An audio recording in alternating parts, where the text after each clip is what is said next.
Hello friends, welcome to our YouTube channel learn with NH. आज का ये video आप लोगों के लिए काफ़ी शानदार होने वाला है दोस्तों। आज के वीडियो में हम राजस्थान की कला एवं संस्कृति से संबंधित एक मैराथन वीडियो डिस्कस करने वाले हैं। इस मैराथन वीडियो के अंतर्गत हम राजस्थान की कला एवं संस्कृति यानी कि आर्ट और कल्चर से संबंधित आपके जितने भी टॉपिक्स हैं उन सभी टॉपिक्स को यहाँ पर हम कवर करने वाले हैं। सभी टॉपिक्स के सवाल हम यहाँ पर सोल्व करने वाले हैं। लगभग 350 सवाल मैं आपको यहाँ पर करवाने वाला हूँ दोस्तों। कितने सवाल करवाने वाला हूँ? लगभग 350 से ज़्यादा सवाल हम यहाँ पर डिस्कस करने वाले हैं। और ऐसे सवाल हम डिस्कस करेंगे जो कि आपके प्रीवियस ईयर्स एग्जाम में पूछे गए हैं, काफ़ी ज़्यादा इंपॉर्टेंट है, बार बार एग्जाम में रिपीट होते हैं और इनके आने के चांसेस बहुत ज़्यादा एग्जाम में होते हैं। तो वो सवाल आज हम यहाँ पर डिस्कस करने वाले हैं। तो इस वीडियो को आप मिस ना करें, शुरू से लेकर एंड तक इस वीडियो को आप जरूर देखिए दोस्तों। RSM SSB के द्वारा दोस्तों आर्ट और कल्चर से संबंधित सवाल एग्जाम में काफ़ी ज़्यादा पूछे जाते हैं। यानी सबसे ज़्यादा सवाल अगर पूछे जाते हैं तो वो कला एवं संस्कृति के ही पूछे जाते हैं। और यहाँ पर सभी टॉपिक्स को हम कवर करते हुए इनके ऑब्जेक्टिव सवाल देखने वाले हैं जो कि आपके प्रीवियस ईयर्स एग्जाम में आए हुए हैं। काफ़ी ज़्यादा इंपॉर्टेंट है, यानी कि ये सवाल तो आपको बिल्कुल रटे हुए होने चाहिए। आप किसी भी एग्जाम की तैयारी कर रहे हैं राजस्थान के अंतर्गत तो आप इस क्लास को जरूर देखिए दोस्तों। यहाँ से आपको एग्जाम में सवाल जरूर देखने को मिलेगा। अगर आप इस क्लास को शुरू से लेकर एंड तक देखते हैं तो मैं यकीन दिलाता हूँ आपको यहाँ से एग्जाम में सवाल जरूर देखने को मिलेगा। तो चलिए दोस्तों, बिना देरी के शुरू करते हैं। पहला सवाल देखिए आप, और सवाल काफ़ी सारे हैं तो थोड़ा सा स्पीड में हम चलेंगे। पहला सवाल देखिए, हवा महल की पहली मंजिल का क्या नाम है? तो हवा महल की पहली मंजिल का नाम आपसे पूछा गया है, बताइए इसका राइट आंसर क्या हो जाएगा दोस्तों। तो हवा महल की पहली मंजिल का नाम अगर आपसे पूछा जाए तो ऑप्शन के हिसाब से आपको आंसर करना है, रत्न मंदिर, प्रकाश मंदिर, हवा मंदिर, प्रताप मंदिर। तो ऑप्शन डी यहाँ पर आपका करेक्ट हो जाएगा, प्रताप मंदिर। आप लोगों को पता होगा दोस्तों हवा महल का निर्माण किसके द्वारा करवाया गया था? तो प्रताप सिंह के द्वारा करवाया गया था। तो सवाई प्रताप सिंह के द्वारा दोस्तों आपके हवा महल का निर्माण करवाया गया था। कब करवाया गया था? तो 1799 ईस्वी में इसका निर्माण करवाया गया था। और एक कितनी मंजिला इमारत है आपकी? तो ये आपकी 5 मंजिला इमारत है। कितनी मंजिला हो जाएगी दोस्तों? 5 मंजिला इमारत है। और ये 5 मंजिला आपको याद होनी चाहिए, ठीक है। कैसे याद रखोगे? तो पहली मंजिल का नाम हो जाएगा दोस्तों शरद मंदिर।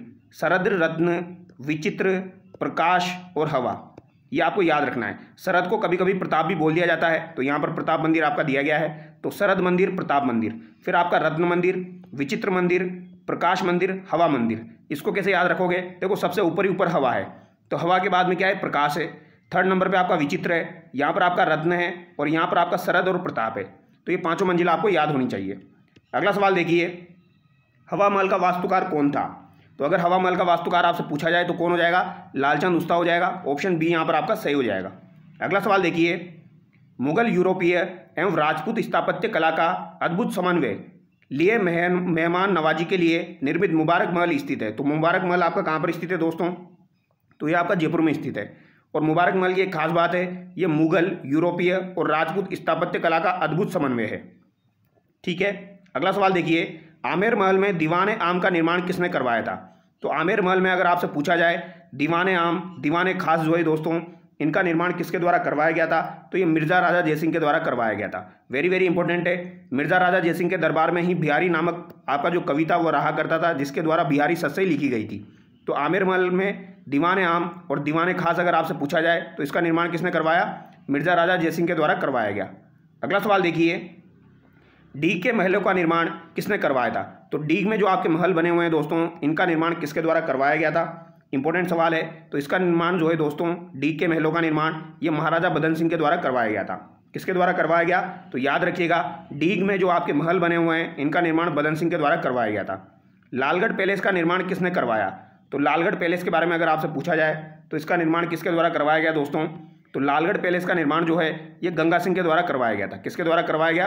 बीकानेर के शासक हो जाएंगे आपके गंगा सिंह, इनके द्वारा आपके लालगढ़ पैलेस का निर्माण करवाया गया।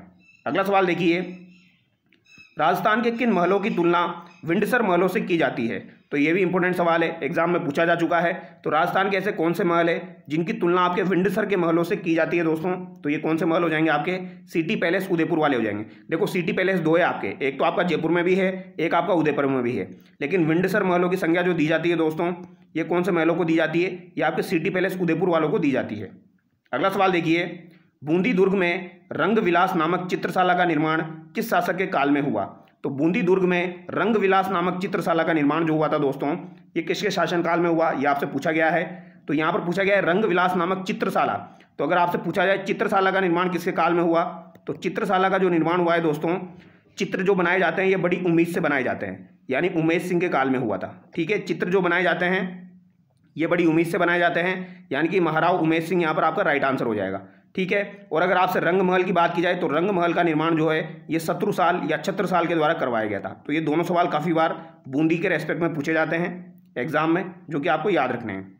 अगला सवाल देखिए, चोकोलाव महल राजस्थान के किस जिले में स्थित है? तो चोकोलाव महल जो है दोस्तों ये आपकी जोधपुर चित्रशैली से संबंधित है, और यहाँ पर आपका राइट आंसर क्या हो जाएगा? जोधपुर हो जाएगा। ठीक है, यहाँ पर आपको सुमेलित करना है दोस्तों, तो बताइए आपका राइट आंसर क्या हो जाएगा? फतेह प्रकाश महल जो है ये आपका कहाँ पर है? तो फतेह प्रकाश महल आपका कहाँ पर हो जाएगा? तो ये आपका चित्तौड़गढ़ में हो जाएगा।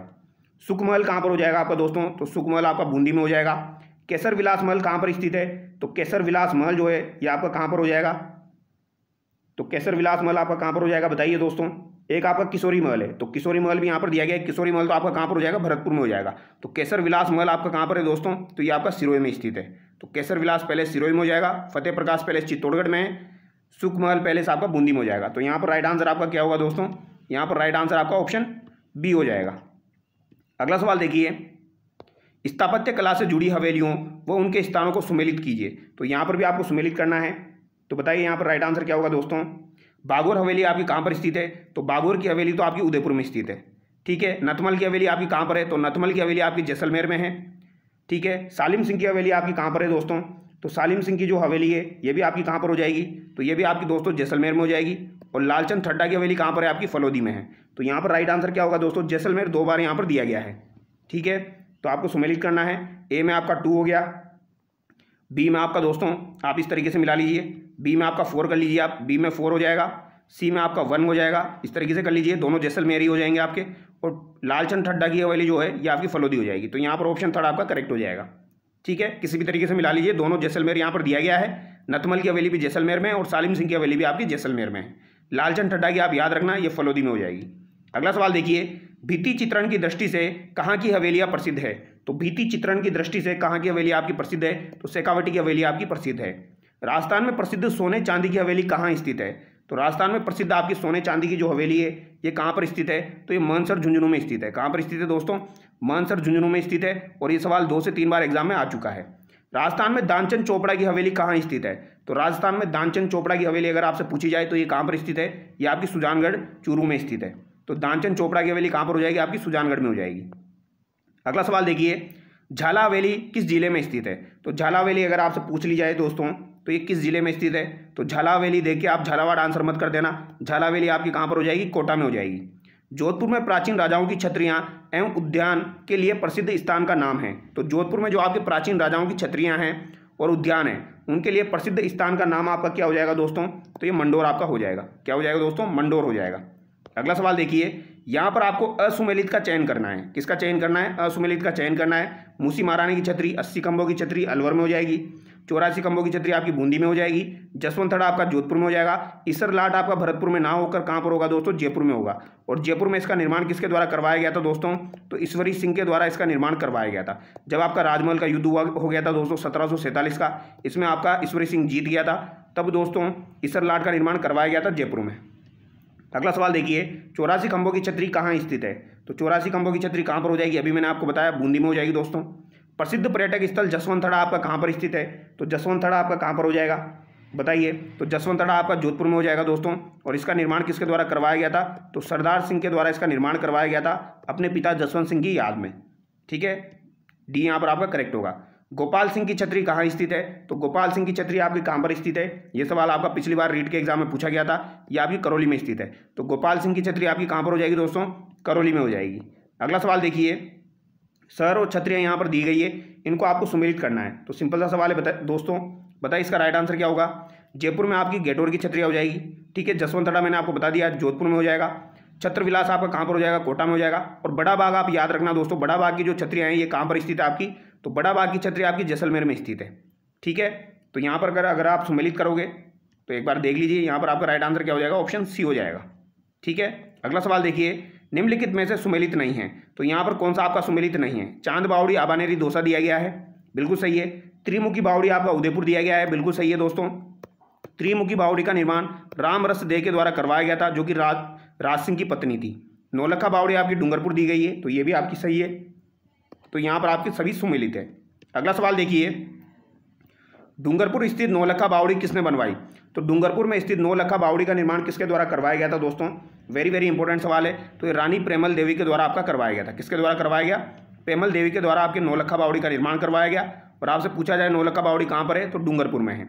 रेगिस्तान का जलमहल किसे कहा जाता है? तो रेगिस्तान का जलमहल अगर आपसे पूछा जाए किसे कहा जाता है, तो बाटाडू के कुएं बाड़मेर को कहा जाता है। किसे कहा जाता है? बाटाडू के कुएं बाड़मेर को कहा जाता है। अगला सवाल देखिए, हाडी रानी की बावड़ी स्थित है। तो हाडी रानी की बावड़ी आपकी कहाँ पर स्थित है दोस्तों? तो ये टोडा रायसिंग में स्थित है। इंपॉर्टेंट सवाल है, हाडी रानी की बावड़ी कहाँ पर हो जाएगी? टोडा रायसिंग में हो जाएगी। अब अगला सवाल देखिए दोस्तों, संत और संप्रदाय के सवाल। निम्नलिखित में से कौन सा संप्रदाय निर्गुण भक्ति संप्रदाय नहीं है? तो निर्गुण भक्ति संप्रदाय यहाँ पर आपका कौन सा नहीं है, ये आपको बताना है दोस्तों।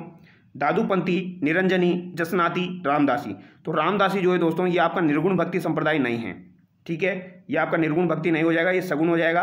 तो दादूपंथी, निरंजनी, जसनाती ये आपके निर्गुण भक्ति से संबंधित है, जबकि रामदासी से संबंधित नहीं है। उस युग्म को चुनिए जिसके दोनों संत रामानंद जी के शिष्य थे। तो दोनों संत जो थे वो रामानंद जी के शिष्य हो जाएंगे। तो धन्ना और आपके पीपा। तो धन्ना और पीपा किनके शिष्य थे दोस्तों? तो ये रामानंद जी के शिष्य थे। वेरी वेरी इंपॉर्टेंट सवाल है आपका। धन्ना और पीपा जो थे ये किसके शिष्य हो जाएंगे? रामानंद जी के शिष्य हो जाएंगे। संत पीपा कहाँ के शासक थे? तो संत पीपा आपके कहाँ के शासक हो जाएंगे? गागरोन के शासक हो जाएंगे। कहाँ के शासक हो जाएंगे दोस्तों? गागरोन के शासक हो जाएंगे आपके संत पीपा जी। निम्न में से किस लोक संत को दर्जी संप्रदाय अपना आराध्य मानता है? तो दर्जी संप्रदाय अपना आराध्य किसको मानता है दोस्तों? ये आपको बताना है। तो संत पीपा जी को दोस्तों दर्जी संप्रदाय जो है वो अपना आराध्य मानता है। और ये सवाल आपके सभी एग्जाम में पूछे जा चुके हैं। वेरी वेरी इंपॉर्टेंट सवाल है। इन सवालों को आप बिल्कुल भी मिस ना करें, सभी सवालों को आप देखें। किस लोक देवता के माता पिता का नाम हंसा देवी और लोहट जी था? तो हंसा देवी और लोहट जी किस लोक देवता के माता पिता का नाम हो जाएगा दोस्तों? ये आपको बताना है। तो ये हो जाएगा आपके जाम्बो जी का। किनका हो जाएगा दोस्तों? जाम्बो जी का हो जाएगा। हालांकि इनको संत और संप्रदाय में काउंट किया जाता है, लोक देवता नहीं बोला जाता है। तो यहाँ पर कर लेना आप, किस संत के माता पिता का नाम हंसा देवी और लोहट जी था? तो ये जाम्बो जी का हो जाएगा। ठीक है, अगला सवाल देखिए, पर्यावरण चेतना जैसी आधुनिक शब्दावली का महत्व बहुत पहले ही किस संत ने जान लिया था? तो पर्यावरण जैसी चेतना की आधुनिक शब्दावली का महत्व किसने जान लिया था बहुत पहले? तो ये आपसे पूछा गया है। तो ये आपके जाम्बो जी के द्वारा जान लिया गया था। किनके द्वारा जान लिया गया था दोस्तों? जाम्बो जी के द्वारा।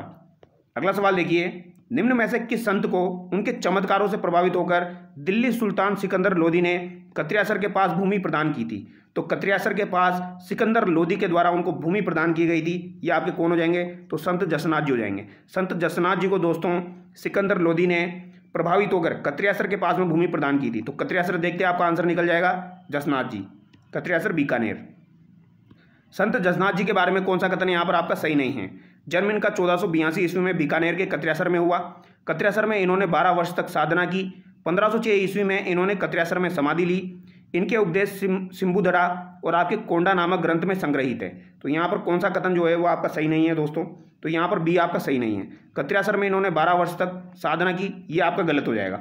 बाकी यहाँ पर सब सही है। जन्म इनका 1482 कत्रियासर में हुआ था। 1506 में दोस्तों इन्होंने कत्रियासर में समाधि ले ली थी। कहाँ पर समाधि ली थी? कत्रियासर में समाधि ली थी। और इनके सिम्बुधड़ा और कोंडा नामक ग्रंथ हो जाएंगे। ठीक है, अब आप लोग मुझे कमेंट करके बताना इन्होंने जो साधना की थी दोस्तों वो कहाँ पर की थी। ठीक है, गोरख मालिया, आप कमेंट करके बताना। ठीक है, धौलीधूप ग्राम किस संप्रदाय से संबंधित है? तो धौलीधूप ग्राम जो है ये आपका किस संप्रदाय से संबंधित हो जाएगा दोस्तों? तो ये आपके लालदासी संप्रदाय से संबंधित है धौलीधूप गांव।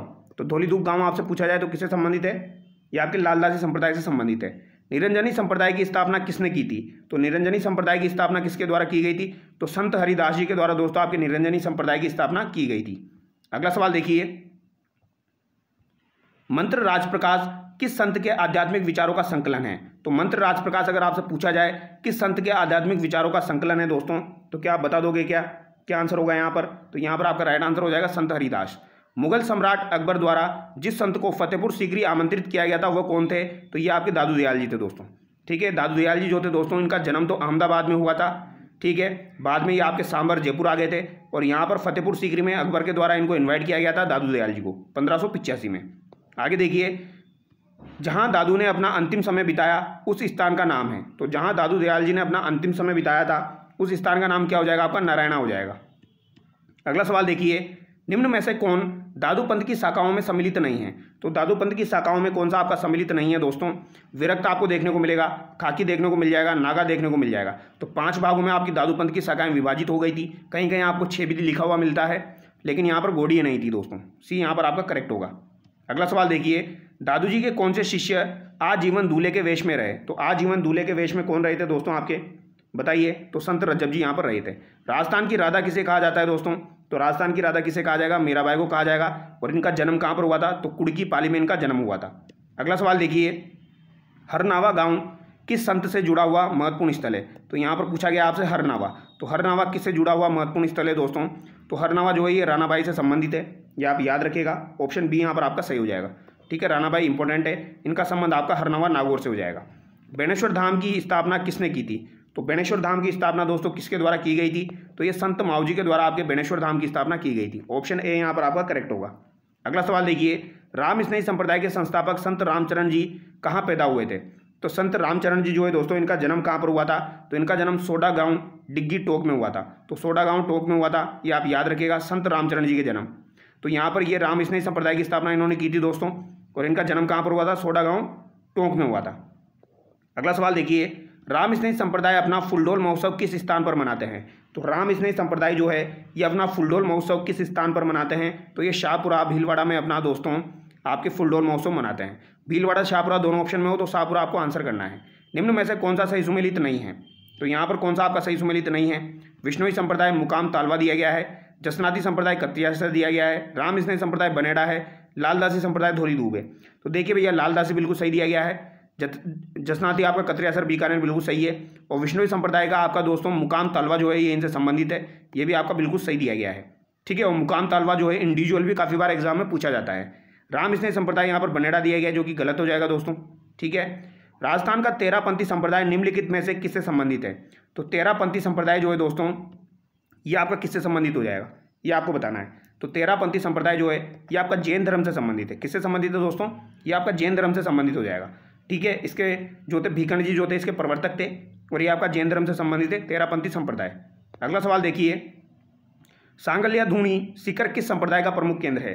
तो सांगल्या धूणी जो है दोस्तों ये किस संप्रदाय का प्रमुख केंद्र है? वेरी वेरी इंपॉर्टेंट सवाल है। सांगल्या धूणी सीकर ये किस संप्रदाय का प्रमुख केंद्र है? तो ये संवर्गीय संप्रदाय का प्रमुख केंद्र हो जाएगा। पुष्टि मार्गीय संप्रदाय से संबंधित असत्य कथन है। तो पुष्टि मार्गीय संप्रदाय से संबंधित असत्य कथन आपको बताना है। वल्लभाचार्य ने इस संप्रदाय की स्थापना की, बिल्कुल सही बात है। पुष्टि मार्गीय संप्रदाय जो है दोस्तों ये नाथद्वारा वाला हो जाएगा आपका। वल्लभाचार्य ने इस संप्रदाय की स्थापना की थी। इस संप्रदाय के लोग कृष्ण को बाल रूप में पूजते हैं, तो कृष्ण भगवान की पूजा ये बाल रूप में करते हैं, ये बात भी सही है। इस संप्रदाय में प्रचलित संगीत हवेली संगीत कहलाता है, तो ये बात भी बिल्कुल सही है दोस्तों। ठीक है, ABC तो यहाँ पर बिल्कुल सही है। इसमें जो आपके संगीत है उनको हवेली संगीत कहा जाता है। इस संप्रदाय की प्रधान पीठ शाहपुरा में है, तो ये बात आपकी गलत हो जाएगी दोस्तों। ठीक है, तो यहाँ पर ऑप्शन डी आपका गलत हो गया। अगला सवाल देखिए, कौन सा संप्रदाय राधा को श्री कृष्ण की परिणीता मानकर पूजा करता है? तो राधा जो है दोस्तों इनको श्री कृष्ण की परिणीता मानकर पूजा कौन करता है दोस्तों, ये आपको बताना है। तो ये निम्बार्क संप्रदाय करता है। इंपॉर्टेंट सवाल है। निम्बार्क संप्रदाय जो है दोस्तों ये आपका निम्बकाचार्य यानी ये अजमेर से संबंधित है, आपका सलेमाबाद अजमेर। तो कौन सा संप्रदाय राधा को श्री कृष्ण की परिणीता मानकर पूजा करता है? अगर आपसे पूछा जाए तो निम्बार्क संप्रदाय हो जाएगा। सलेमाबाद में निम्बाकाचार्य पीठ की स्थापना किसने की? तो सलेमाबाद में आपके जो निम्बाकाचार्य पीठ थी दोस्तों इसकी स्थापना किसके द्वारा की गई थी? तो ये आपके परशुराम देव के द्वारा की गई थी। किसके द्वारा की गई थी? परशुराम देव के द्वारा की गई थी। रेवासा सीकर में रामानंदी संप्रदाय की पीठ किसने स्थापित की? तो रेवासा सीकर में दोस्तों आपके रामानंदी संप्रदाय की एक पीठ है जो कि किसके द्वारा स्थापित की गई थी, ये आपसे पूछा गया है। तो ये अग्रदास जी के द्वारा स्थापित की गई थी। तो ये आप याद रखना दोस्तों, अग्रदास जी के द्वारा रेवासा सीकर में आपके रामानंदी संप्रदाय की पीठ स्थापित की गई थी। किसके द्वारा? अग्रदास जी के द्वारा। अगला सवाल देखिए, गोविंद देव मंदिर जयपुर एवं मदन मोहन मंदिर करौली का संबंध किस संप्रदाय से है? तो गोविंद देव जी का मंदिर जो आपका जयपुर में बना हुआ है ये सवाई जयसिंह के द्वारा बनवाया गया था, और एक गोविंद देव जी का मंदिर आपका वृंदावन में भी बना हुआ है, वो मानसिंह के द्वारा बनवाया गया था, और एक मंदिर आपका मदन मोहन मंदिर जो कि करौली में बना हुआ है। तो ये दोनों मंदिर जो है दोस्तों ये आपके कौन से संप्रदाय से संबंधित है? तो ये आपके गौड़ीय संप्रदाय से संबंधित है, और ये आपका वेरी वेरी इंपॉर्टेंट है। ठीक है, चरणदासी संप्रदाय की प्रधान पीठ एवं संत चरणदास जी की समाधि कहाँ है? तो चरणदासी संप्रदाय की प्रधान पीठ और इसके अलावा संत चरणदास जी की समाधि आपकी कहाँ पर हो जाएगी दोस्तों? तो ये कहाँ पर हो जाएगी? आपकी दिल्ली में हो जाएगी। तो ये आपको ध्यान रखना है। चरणदास जी जो थे ये तो राजस्थान के संत थे, लेकिन इनकी प्रधान पीठ जो है वो दिल्ली में स्थित है। ठीक है, और इनकी समाधि भी आपकी कहाँ पर हो जाएगी? दिल्ली में हो जाएगी। सजोबाई का गुरु कौन था? तो सजोबाई का गुरु अगर आपसे पूछा जाए तो ये कौन हो जाएगा दोस्तों? तो सजोबाई, दयाबाई, इनके गुरु कौन हो जाएंगे? आपके चरणदास जी हो जाएंगे। अगला सवाल देखिए, रामचरण जी राम स्नेही संप्रदाय शाहपुरा, लालगिरी जी अलकिया संप्रदाय, हरिदास जी निरंजनी संप्रदाय, संत दास जी गुदड़ संप्रदाय। यहाँ पर कौन सा आपका सही है ये आपको बताना है दोस्तों। बताइए यहाँ पर आपका राइट आंसर क्या हो जाएगा दोस्तों? तो रामचरण जी का राम स्नेही संप्रदाय बिल्कुल सही दिया गया है, इसमें कोई डाउट नहीं है। लालगिरी जी का अलकिया संप्रदाय ये भी बिल्कुल सही दिया गया है दोस्तों। यहाँ पर हरिदास जी का निरंजनी संप्रदाय ये भी बिल्कुल सही दिया गया है। निरंजनी संप्रदाय की स्थापना हरिदास जी ने की थी। और गुदड़ संप्रदाय जो है दोस्तों, इसकी स्थापना आपके संत दास जी के द्वारा की गई थी, ये भी बिल्कुल सही दिया गया है। चारों यहाँ पर बिल्कुल सही है, यानी कि सभी यहाँ पर सम्मिलित है। सभी यहाँ पर क्या है? सुमिलित है। तो सभी युग में यहाँ पर आपके सही हो जाएंगे। ठीक है। राजस्थान में 13 पंथ के प्रवर्तक रहे हैं। तो 13 पंथ के प्रवर्तक आपके कौन रहे हैं? जो कि मैं आपको बता रहा था जैन धर्म से संबंधित है। तो इसके प्रवर्तक आपके कौन रहे हैं दोस्तों? तो ये भिखंड जी रहे हैं। ऑप्शन डी यहाँ पर आपका सही हो जाएगा। वागड़ की मीरा के रूप में प्रसिद्ध है। तो वागड़ की मीरा के रूप में किसे जाना जाता है? तो गौरीबाई जो है दोस्तों, इन्हें वागड़ की मीरा के रूप में जाना जाता है। सही सुमेलित नहीं है। तो यहाँ पर आपका कौन सा सही सुमेलित नहीं है? भूरीबाई अलग दिया गया है। सादरगढ़ उदयपुर, ये सादरगढ़ आपको ध्यान रखना है दोस्तों। सादरगढ़ उदयपुर, क्योंकि हो सकता है आपको उदयपुर देखने को ना मिले, डायरेक्ट सादरगढ़ आपको दे दिया जाए। ज्ञानमती बाई गजगौर जयपुर, रानी रूपादे सादड़ी प्रतापगढ़, कर्माबाई नागौर, इनमें से कौन सा यहाँ पर आपका सही सुमेलित नहीं है? तो भूरीबाई अलग का कार्यक्षेत्र आपका मेवाड़ रहा है। सादरगढ़ उदयपुर यहाँ पर बिल्कुल सही है। ज्ञानमती बाई का गजगौर जयपुर बिल्कुल सही दिया गया है यहाँ पर। तो ज्ञानमती का गजगौर जयपुर हो जाएगा। कर्माबाई का नागौर बिल्कुल सही है। यहाँ पर रानी रूपादे का गलत दिया गया है दोस्तों। सादड़ी प्रतापगढ़ जो दिया गया है ये रानी रूपादे का गलत दिया गया है। अगला सवाल देखिए, रानी रूपादे जो थी दोस्तों, ये मल्लीनाथ जी की पत्नी थी आपकी। और इनके कहने पर ही दोस्तों मल्लीनाथ जी ने जो है दीक्षा ग्रहण की थी आपकी, और फिर वो आपके संत बने थे। आगे देखिए, ख्वाजा मोइनुद्दीन चिश्ती के संदर्भ में सत्य कथन है। तो ख्वाजा मोइनुद्दीन चिश्ती के संदर्भ में सत्य कथन आपको बताना है। मोहम्मद गौरी ने इन्हें सुल्तान उल हिंद की उपाधि दी। तो मोहम्मद गौरी के द्वारा ख्वाजा मोइनुद्दीन चिश्ती को सुल्तान उल हिंद की उपाधि दी गई थी, बिल्कुल सही है। अजमेर दरगाह का निर्माण इल्तुतमिश ने करवाया। तो अजमेर में जो दरगाह बनी हुई है दोस्तों, उसका निर्माण किसके द्वारा करवाया गया था? तो यह आपके इल्तुतमिश के द्वारा करवाया गया था। ये बात भी आपकी सही है। अकबर ने दरगाह को 18 गाँव भेंट किए थे। तो अकबर ने दरगाह को दोस्तों 18 गाँव भेंट किए थे। ये सवाल एक बार एग्जाम में पूछा जा चुका है। तो ये बात भी आपकी बिल्कुल सही है। तो याद रखिएगा, मोहम्मद गौरी के द्वारा ख्वाजा मोइनुद्दीन चिश्ती जो थे दोस्तों, उनको सुल्तान उल हिंद की उपाधि दी गई थी। और अजमेर में जो दरगाह बनी हुई है, इसका निर्माण किसने करवाया था? तो ये इल्तुतमिश के द्वारा करवाया गया था। और अकबर ने दरगाह के लिए कितने गांव भेंट किए थे? तो 18 गांव भेंट किए थे। तो तीनों बातें ये बिल्कुल सही है दोस्तों यहाँ पर आपकी। ठीक है। अगला सवाल देखिए, सन्यासियों के सुल्तान सुल्तान उल तारकीन के उपनाम से किसे जाना जाता है? तो सन्यासियों के सुल्तान, जिन्हें सुल्तान उल तारकीन की उपाधि दी जाती है, किन्हें जाना जाता है? तो ये शेख हमीदुद्दीन नागौरी को जाना जाता है। ठीक है। सन्यासियों का सुल्तान किसे कहा जाता है? शेख हमीदुद्दीन नागौरी को। इन्हें सुल्तान उल तारिकिन की उपाधि भी दी जाती है। किस सूफी संत का उर्स कृष्ण जन्माष्टमी के दिन भरता है? तो ऐसे कौन से आपके सूफी संत हैं दोस्तों जिनका उर्स आपके कृष्ण जन्माष्टमी के दिन भरता है? बताइए कौन से हो जाएंगे आपके दोस्तों? तो हजरत शक्कर पीर हो जाएंगे। कौन हो जाएंगे? हजरत शक्कर पीर। इंपॉर्टेंट सवाल है। ठीक है। कौन हो जाएंगे? हजरत शक्कर पीर। नाथ संप्रदाय के केंद्रीय मठ की स्थापना किस स्थान पर हुई थी? तो नाथ संप्रदाय जो है दोस्तों, देखो नाथ संप्रदाय अलग है, आपका वल्लभाचार्य संप्रदाय अलग है। ठीक है। वल्लभाचार्य संप्रदाय की पीठ आपके नाथ द्वारा में हो जाएगी, लेकिन नाथ संप्रदाय आपका अलग है। नाथ संप्रदाय के केंद्रीय मठ की स्थापना आपकी कहाँ पर हुई थी? तो ये जोधपुर में हुई थी। कहाँ पर हुई थी दोस्तों? जोधपुर में हुई थी। ठीक है। और नाथ संप्रदाय से आपके मान सिंह काफ़ी ज़्यादा प्रभावित थे, जोधपुर के राजा। तो इन्होंने अपना नाम क्या कर लिया था? माननाथ कर लिया था। ये नाथ पीछे लगा लिया था इन्होंने। ठीक है। माननाथ इन्होंने अपना नाम कर लिया था। तो ये चीज़ आपको ध्यान। अब अगला सवाल देखिए दोस्तों। अगला सवाल है आपका, निम्न में से कौन से लोक देवता राजस्थान के पंचपीरों में शामिल नहीं हैं? तो कौन से लोक देवता आपके ऐसे हैं जो कि आपके पंचपीरों में शामिल नहीं हैं? तो ये मैंने आपको काफ़ी बार करवाया है। फाबू, हड़बू, रामदेव, मांगलिया, मेहा, पांचों पीर पधारजो गोगाजी जी हाँ। तो फाबू, हड़बू, रामदेव, मांगलिया, मेहा, पांचों पीर पधारजो गोगाजी जी हाँ। यहाँ पर तेजा जी नहीं है। ठीक है। पंचपीरों में शामिल जिला जिसमें लोक देवता रामदेव जी की समाधि अवस्थित है, तो रामदेव जी की समाधि आपको कहाँ पर हो जाएगी दोस्तों? रूणीचा, जैसलमेर में हो जाएगी। ऑप्शन सी यहाँ पर आपका करेक्ट होगा। किसके मेले को सांप्रदायिक सद्भावना का प्रतीक माना जाता है? तो सांप्रदायिक सद्भावना का प्रतीक किसके मेले को माना जाता है दोस्तों? ये आपको बताना है। तो सांप्रदायिक सद्भावना का प्रतीक रामदेव जी के मेले को माना जाता है। ठीक है। सांप्रदायिक सद्भाव का इन्होंने संदेश दिया था और इनके दोस्तों सांप्रदायिक सद्भावना का इनको प्रतीक माना जाता है। स्थान जहाँ गोगा जी का जन्म हुआ, तो गोगा जी का जन्म कहाँ पर हुआ था? ददरेवा चूरू में गोगा जी का जन्म हुआ था। कहाँ पर हुआ था? ददरेवा चूरू में गोगा जी का जन्म हुआ था। अगला सवाल देखिए, जहर पीर के नाम से कौन से लोक देवता को जाना जाता है? तो जहार पीर के नाम से कौन से लोक देवता को जाना जाता है? तो गोगा जी जो है दोस्तों, इनको जहार पीर के नाम से जाना जाता है। ठीक है, ये वेरी वेरी इंपॉर्टेंट है। महमूद गजनवी के साथ इनका युद्ध हुआ था दोस्तों गोगा जी का, और उन्होंने ही दोस्तों इन्हें जहार पीर की उपाधि दी थी। खेजड़ी वृक्ष राजस्थान के किस लोक देवता का प्रतीक है? तो खेजड़ी वृक्ष जो है ये राजस्थान के कौन से लोक देवता है दोस्तों जिनका प्रतीक हो जाएगा? तो आपने सुना होगा गोगा जी की जो थान होती है वो आपके कौन से वृक्ष के नीचे बनाई जाती है? तो खेजड़ी वृक्ष के नीचे गोगा जी की थान बनाई जाती है। ऑप्शन ए यहाँ पर आपका सही हो जाएगा।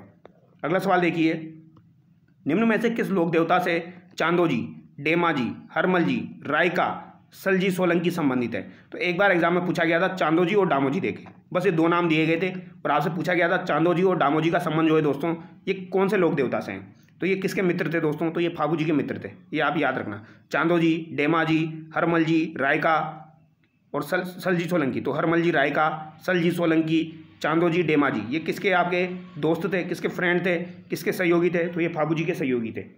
ठीक है, प्लेग रक्षक एवं ऊँटों के देवता के रूप में कौन प्रसिद्ध है? तो ये सिंपल सा सवाल आपके फाबू जी हो जाएंगे। ऊँटों का देवता किन्हें माना जाता है? तो ये फाबू जी को माना जाता है। कौन से लोक देवता भुंडेल के थे? तो भुंडेल के आपके कौन से लोक देवता हो जाएंगे? वेरी वेरी इंपॉर्टेंट है दोस्तों, पूछा जा सकता है। तो भुंडेल के कौन हो जाएंगे? आपके हड़बूजी हो जाएंगे। याद रखना दोस्तों, भुंडेल से किनका संबंध था? हड़बूजी का संबंध था। ठीक है, और बेंगटी फलोदी से किनका संबंध हो जाएगा? वो भी हड़बूजी का हो जाएगा। अगला सवाल देखिए, राजस्थान के ऐसे लोक देवता जिनकी लकड़ी की गाड़ी की पूजा होती है। तो लकड़ी की गाड़ी की पूजा किनकी होती है दोस्तों? तो ये हड़बूजी की होती है। ऑप्शन बी यहाँ पर आपका सही हो जाएगा।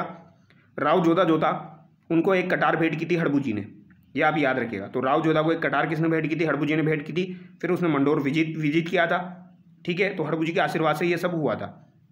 हड़बूजी का संबंध भुंडेल से भी हो जाएगा, और हड़बूजी का संबंध जो प्रमुख मंदिर है वो कहाँ पर हो जाएगा? बेंगटी फलोदी जोधपुर में हो जाएगा। मेहाजी मांगलिया प्रसिद्ध मंदिर कहाँ स्थित है? तो मेहाजी मांगलिया जो है दोस्तों इनका प्रसिद्ध मंदिर कहाँ है? तो मेहाजी जो थे ये सबके बाप थे, इस तरीके से याद रखना है आपको। तो मेहाजी मांगलिया प्रसिद्ध मंदिर कहाँ पर हो जाएगा? बापनी जोधपुर में हो जाएगा। ठीक है, बाप से आप याद रख सकते हो। किनको औषधि शास्त्र का ज्ञाता माना जाता है? तो औषधि शास्त्र का ज्ञाता किसे माना जाता है दोस्तों? इंपॉर्टेंट सवाल है आपका। तो अगर आपसे पूछा जाए औषधि शास्त्र का ज्ञाता किसे माना जाता है? तो औषधि शास्त्र का ज्ञाता आपके देवनारायण जी को माना जाता है, क्योंकि देवनारायण जी का जो दोस्तों मंदिर होता है इसमें आपकी मूर्तियाँ नहीं होती है, जो आपकी जो ईंट होती है दोस्तों उनकी पूजा की जाती है। और यहाँ पर नीम के पेड़ के नीचे जो है इनका मंदिर होता है। तो नीम के पेड़ के नीचे इनका मंदिर होता है।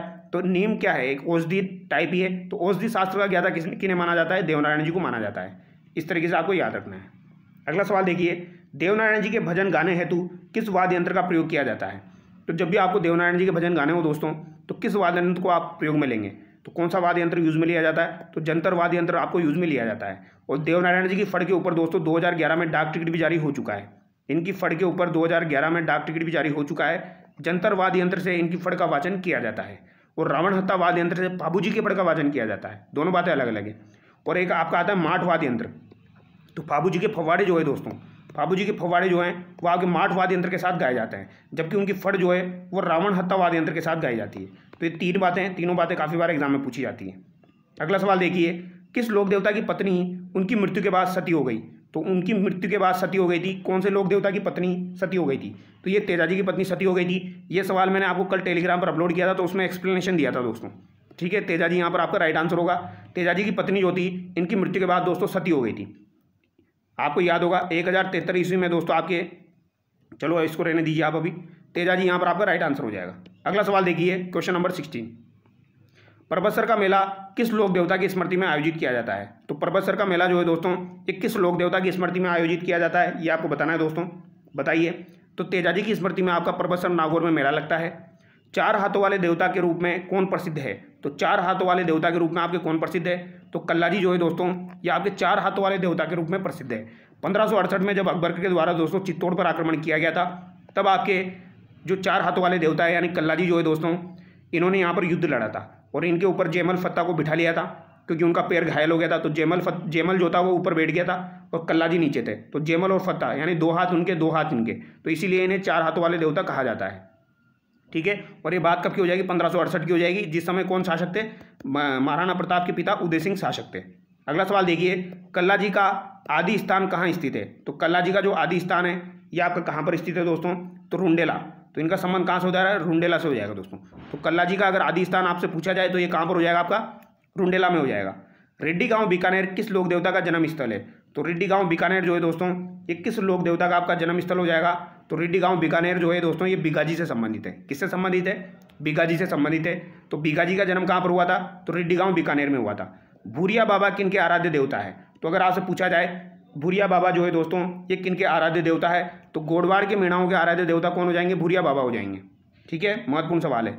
अगला सवाल देखिए, जालोर जिले के सातू गांव में किस लोक देवता का मेला भरता है? तो जालोर जिले का जो आपका सातू गांव है दोस्तों यहाँ पर कौन से लोक देवता का मेला भरता है? तो वीर फत्ता जी का मेला जो है दोस्तों ये आपके सातू गांव जालोर में भरता है। ठीक है, तो वीर फत्ता जी का संबंध कहाँ से हो जाएगा? सातू गांव जालोर से हो जाएगा। अगला सवाल देखिए, राजस्थान के किस लोक देवता ने अपनी पत्नी की प्रेरणा से योग साधना की दीक्षा ली थी? तो अपनी पत्नी की प्रेरणा से योग साधना की दीक्षा किसने ली थी दोस्तों? मैंने आपको बताया मल्लीनाथ जी की पत्नी थी रूपा दे। तो रूपा दे की प्रेरणा से दोस्तों योग साधना की दीक्षा किन्होंने ली थी? मल्लीनाथ जी ने ली थी। ऑप्शन बी यहाँ पर सही हो जाएगा। लोक देवता जिनका मुख्य मंदिर लूणी नदी के किनारे बना हुआ है, तो लूणी नदी के किनारे किनका मंदिर बना हुआ है दोस्तों? तो मल्लीनाथ जी का मंदिर जो है ये लूणी नदी के किनारे आपका बना हुआ है तिलवाड़ा बाड़मेर में। याद रखिएगा कहाँ पर बना हुआ है? तिलवाड़ा बाड़मेर में बना हुआ है। एक तलवाड़ा बांसवाड़ा वाला है वो आपका अलग है। ठीक है, देव बाबा का मुख्य मंदिर कहाँ स्थित है? तो देव बाबा का मुख्य मंदिर आपका कहाँ पर हो जाएगा? तो नंगला जहाज भरतपुर में आपका देव बाबा का जो है वो मुख्य मंदिर हो जाएगा। ये आप याद रखिएगा, तो पूछा जाए तो इंपॉर्टेंट सवाल है। देव बाबा का मुख्य मंदिर कहाँ पर है? तो नंगला जहाज भरतपुर में बना हुआ है। अगला सवाल देखिए, हिमाचल में बालकनाथ के रूप में किस लोक देवता की पूजा होती है? तो हिमाचल में अगर बालकनाथ जी की बात की जाए तो किस रूप में इनकी पूजा की जाती है? तो रूपनाथ के रूप में इनकी पूजा की जाती है। ठीक है, तो बालकनाथ जी जो है दोस्तों इनकी पूजा हिमाचल प्रदेश में भी होती है। तो हिमाचल प्रदेश में इनकी पूजा किस रूप में की जाती है? ये आपसे पूछा जाए तो किस रूप में की जाती है? तो इसी से याद रख लेना आप, रूप से रूपनाथ। ठीक है, किस रूप में की जाती है? तो रूपनाथ के रूप में ही की जाती है। इस तरीके से याद रख सकते हो। अगला सवाल देखिए, करौली के केला देवी मंदिर का निर्माण किसने करवाया था? इंपॉर्टेंट सवाल है। तो करौली में जो केला देवी का मंदिर बना हुआ है दोस्तों काफ़ी फेमस मंदिर है आपका। तो केला देवी का जो मंदिर बना हुआ है करौली के अंतर्गत, इसका निर्माण किसने करवाया था? तो ये गोपाल सिंह के द्वारा करवाया गया था। किसके द्वारा करवाया गया था? याद होना चाहिए आपको, किसने करवाया था दोस्तों? गोपाल सिंह के द्वारा करवाया गया था। ठीक है, जो लांगुरिया गीत संबंधित है आपके भक्ति गीत है वो भी आपका केला देवी से ही संबंधित है। ठीक है, तो गोपाल सिंह आपको याद होना चाहिए, गोपाल सिंह। अगला सवाल देखिए, राजस्थान की कौन सी विख्यात लोक देवी का संबंध चूहों से है? तो चूहों से किनका संबंध हो जाएगा? तो देशनोक बीकानेर करणी माता जी। ऑप्शन बी यहाँ पर आपका सही हो जाएगा। चारण चरजाए से क्या अभिप्राय है? तो चारण चरजाए जो होती है दोस्तों इनसे क्या अभिप्राय है आपका, ये बता दीजिए। तो करणी माता की जो स्तुतियाँ होती है दोस्तों उन्हें चारण चरजाए कहा जाता है। तो करणी माता की जो स्तुतियाँ होती है इन्हें क्या कहा जाता है? चारण चरजाए कहा जाता है। ठीक है, अगला सवाल देखिए, वह शासक जिसने देशनोक स्थित करणी माता मंदिर के दरवाजे सोने से निर्मित करवाए। वेरी वेरी इंपॉर्टेंट सवाल, वेरी वेरी इंपॉर्टेंट सवाल। ये सवाल दोस्तों एग्जाम में पूछा जा चुका है। तो ऐसा कौन सा शासक था दोस्तों जिसने आपके करणी माता जी का जो मंदिर है देशनोक बीकानेर में उनके दरवाजे सोने से निर्मित करवाए थे? तो सोने से निर्मित किसने करवाए थे दोस्तों, बताइए किसने करवाए थे ये आपके? तो अलवर के महाराजा बख्तावर सिंह के द्वारा करवाए गए थे। किसके द्वारा करवाए गए थे? अलवर के महाराजा जो थे दोस्तों बख्तावर सिंह, उनके द्वारा ये करवाए गए थे। अगला सवाल देखिए, चेचक या खोड़ की देवी के नाम से प्रसिद्ध लोक देवी है। तो चेचक की देवी के प्रसिद्ध नाम से कौन प्रसिद्ध है दोस्तों? तो आप लोगों को पता होगा, चेचक की देवी, कोड की देवी, महामाया, ये सब किनको कहा जाता है? शीतला माता को कहा जाता है। तो ये शीतला माता आप याद रखना। ठीक है, तो चेचक की देवी के रूप में शीतला माता आपकी दोस्तों जिनका मंदिर चाकसू बीकानेर में, चाकसू जोधपुर, ये जयपुर में हो जाएगा। चाकसू जयपुर में इनका मंदिर बना हुआ है। ठीक है, शीतला माता का। और चाकसू जयपुर में इनका मंदिर का निर्माण किसने करवाया था? तो माधु सिंह के द्वारा इनके मंदिर का निर्माण करवाया गया था। ठीक है, ये भी आप याद रखिएगा। तो चेचक या कोड की देवी के नाम से शीतला माता को जाना जाता है। चाकसू जयपुर में इनका मंदिर है। माधु सिंह के द्वारा इस मंदिर का निर्माण करवाया गया था। अगला सवाल देखिए, निम्नलिखित में से कौन सा युग्म यहाँ पर आपका असंगत है? तो कौन सा युग्म यहाँ पर आपका असंगत है ये आपको बताना है दोस्तों। केला देवी का मंदिर आपका करौली में हो जाएगा। करणी माता का मंदिर आपका देशनोक में है। जीण माता का मंदिर आपका जमुआ रामगढ़ में है। रानी सती आपका झुंझुनू में है। तो बताइए यहाँ पर असंगत आपका कौन सा है? तो यहाँ पर केला देवी करौली सही है, करणी माता देशनोक सही है, रानी सती झुंझुनू सही है। जीण माता जो है ये आपका रेवासा सीकर होना चाहिए। यहाँ पर जमुआ रामगढ़ आपका गलत दिया गया है। ठीक है, अगला सवाल देखिए, कनफटे जोगी डमरू एवं सारंगी वाद्य यंत्रों के साथ किस देवी के गीत गाए जाते हैं? तो कनफटे जोगी डमरू और सारंगी वाद्य यंत्रों के साथ किनके गीत आपके गाए जाते हैं दोस्तों? तो जीण माता के गीत गाए जाते हैं। तो याद रखिएगा, कनफटे जोगियों का संबंध किससे है? जीण माता से है। और डमरू और सारंगी ये दो वाद्य यंत्र एक बार एग्जाम में पूछ लिए गए हैं। तो याद रखना डमरू और सारंगी, जिसमें सारंगी काफ़ी ज़्यादा इंपॉर्टेंट है। तो डमरू और सारंगी वाद्य यंत्रों के साथ जीण माता के गीत गाए जाते हैं। त्रिपुरा सुंदरी माता की काले पत्थर की 18 भुजी प्रतिमा कहाँ स्थित है? तो त्रिपुरा सुंदरी माता की काले पत्थर की जो 18 भुजी प्रतिमा है ये आपकी कहाँ पर स्थित है? तो ये आपकी बांसवाड़ा में स्थित है। ठीक है, बांसवाड़ा में कहाँ पर दोस्तों? तलवाड़ा बांसवाड़ा में स्थित है। कहाँ पर स्थित है? तलवाड़ा नामक गाँव है आपका, बांसवाड़ा में स्थित है। त्रिपुरा सुंदरी माता, इनको तुरताई माता भी कहा जाता है, तुरताई या तुरलाई माता भी इन्हें कहा जाता है। इनकी 18 भुजी प्रतिमा है। कितनी भुजी प्रतिमा है दोस्तों? 18 भुजी प्रतिमा है। ठीक है, अगला सवाल देखिए, निम्नलिखित में से सुमेलित है, तो यहाँ पर कौन सा आपका सुमेलित है ये आपको बताना है दोस्तों। आई माता आपका बिलाड़ा जोधपुर दिया गया है, बिल्कुल सही है दोस्तों। नारायणी माता आपका सीकर दिया गया है। केवाई माता जोधपुर है और आपका चौथ माता टोंक दिया गया है। तो यहाँ पर कौन सा जो है ये आपका सुमेलित है पूछा गया है, तो सुमेलित तो आपका पहला हो जाएगा, आई माता आपका बिलाड़ा जोधपुर हो जाएगा। चौथ माता आपका दोस्तों टोंक ना होकर ये सवाई माधोपुर आपका होगा। ठीक है, अगला सवाल देखिए, और नारायणी माता जो है दोस्तों ये नाई जाति की आपकी आराध्य देवी है। ठीक है, कुल देवी है नारायणी माता, कुल देवी। आगे देखिए, सुगाली माता की 10 सिर और आपके 54 हाथ की प्रतिमा कहाँ स्थित है? तो 10 तो सिर है और 54 हाथ है, तो 10 सिर और 54 हाथ वाली सुगाली माता की प्रतिमा आपकी कहाँ पर स्थित है दोस्तों? तो ये आपकी पाली में हो जाएगी। कहाँ पर हो जाएगी दोस्तों? पाली में हो जाएगी। ऑप्शन डी यहाँ पर आपका सही हो जाएगा। अगला सवाल देखिए, आमेर में शिला देवी का मंदिर किसने बनवाया था? तो ये अभी मैंने आपको बताया था दोस्तों, ये किसके द्वारा बनवाया गया था? अच्छा, ये शिला देवी पूछा गया है। हमने जो डिस्कस किया था वो शीतला माता का मंदिर था। तो शीतला माता का मंदिर तो किसने बनवाया था? तो वो तो आपके माधो सिंह के द्वारा बनवाया गया था। लेकिन शिला देवी का अगर आपसे पूछा जाए तो ये मान सिंह के द्वारा बनवाया गया था। ठीक है, तो शिला देवी का पूछा जाए तो ये तो मान सिंह ने बनवाया था, और शीतला माता पूछा जाए तो वो माधो सिंह ने बनवाया था। तो दोनों याद रखना दोस्तों, माधो सिंह ने तो आपका शीतला माता का बनवाया था और मान सिंह ने आपका शिला देवी का जो आमेर में बना हुआ है वो बनवाया था। अगला सवाल देखिए, बदनोट भीलवाड़ा में कुशाल माता के मंदिर का निर्माण किसने करवाया? तो कुशाल माता के मंदिर का निर्माण बदनोर भीलवाड़ा में किसने करवाया था दोस्तों? ये आपसे पूछा गया है, इंपॉर्टेंट सवाल है। तो बदनोर भीलवाड़ा में कुशाल माता के मंदिर का निर्माण किसने करवाया था? राणा कुंभा के द्वारा करवाया गया था। किसके द्वारा करवाया गया दोस्तों? राणा कुंभा के द्वारा करवाया गया था। तो बदनोर भीलवाड़ा में कुशाल माता के मंदिर का निर्माण पूछा जाए अगर आपसे तो किसने करवाया था? तो ये आपके राणा कुंभा के द्वारा करवाया गया था। इंपॉर्टेंट सवाल है, पूछा जाता है। सीताबाड़ी प्रतापगढ़ में स्थित सीता माता मंदिर में मेला भरता है। तो ये सीताबाड़ी प्रतापगढ़ वाला पूछा गया है दोस्तों। तो यहाँ पर सीता माता मंदिर में मेला भरता है, तो ये आपका कब भरता है ये आपसे पूछा गया है। तो ये कब भरता है? तो ये आपका ज्येष्ठ अमावस्या को भरता है। कब भरता है? ये आपका ज्येष्ठ अमावस्या को भरता है। तो सीताबाड़ी प्रतापगढ़ में स्थित सीता माता मंदिर में मेला कब भरता है? तो ये ज्येष्ठ अमावस्या में भरता है। कब भरता है दोस्तों? ज्येष्ठ अमावस्या में आपका भरता है। ठीक है, याद रखना। अगला सवाल देखिए, हमीर को चित्तौड़गढ़ विजय का आशीर्वाद किस देवी ने दिया था? तो हमीर को चित्तौड़गढ़ विजय का आशीर्वाद किस देवी ने दिया था? ये आपसे पूछा गया है। तो ये बरवड़ी माता ने दिया था दोस्तों, बरवड़ी माता ने दिया था। ऑप्शन सी यहाँ पर आपका करेक्ट होगा।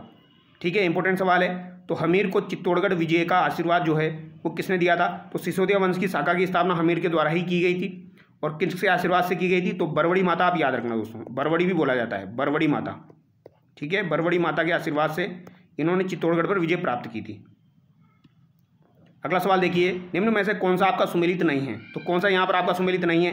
कछुआ वंश शीला देवी दिया गया है, बीकानेर के राठौड़ वंश करणी माता दिया गया है, करौली के यादव केला देवी दिया गया है, सोनगरा के चौहान अन्नपूर्णा माता यहाँ पर दिया गया है। तो कौन सा यहाँ पर आपका सुमेलित नहीं है?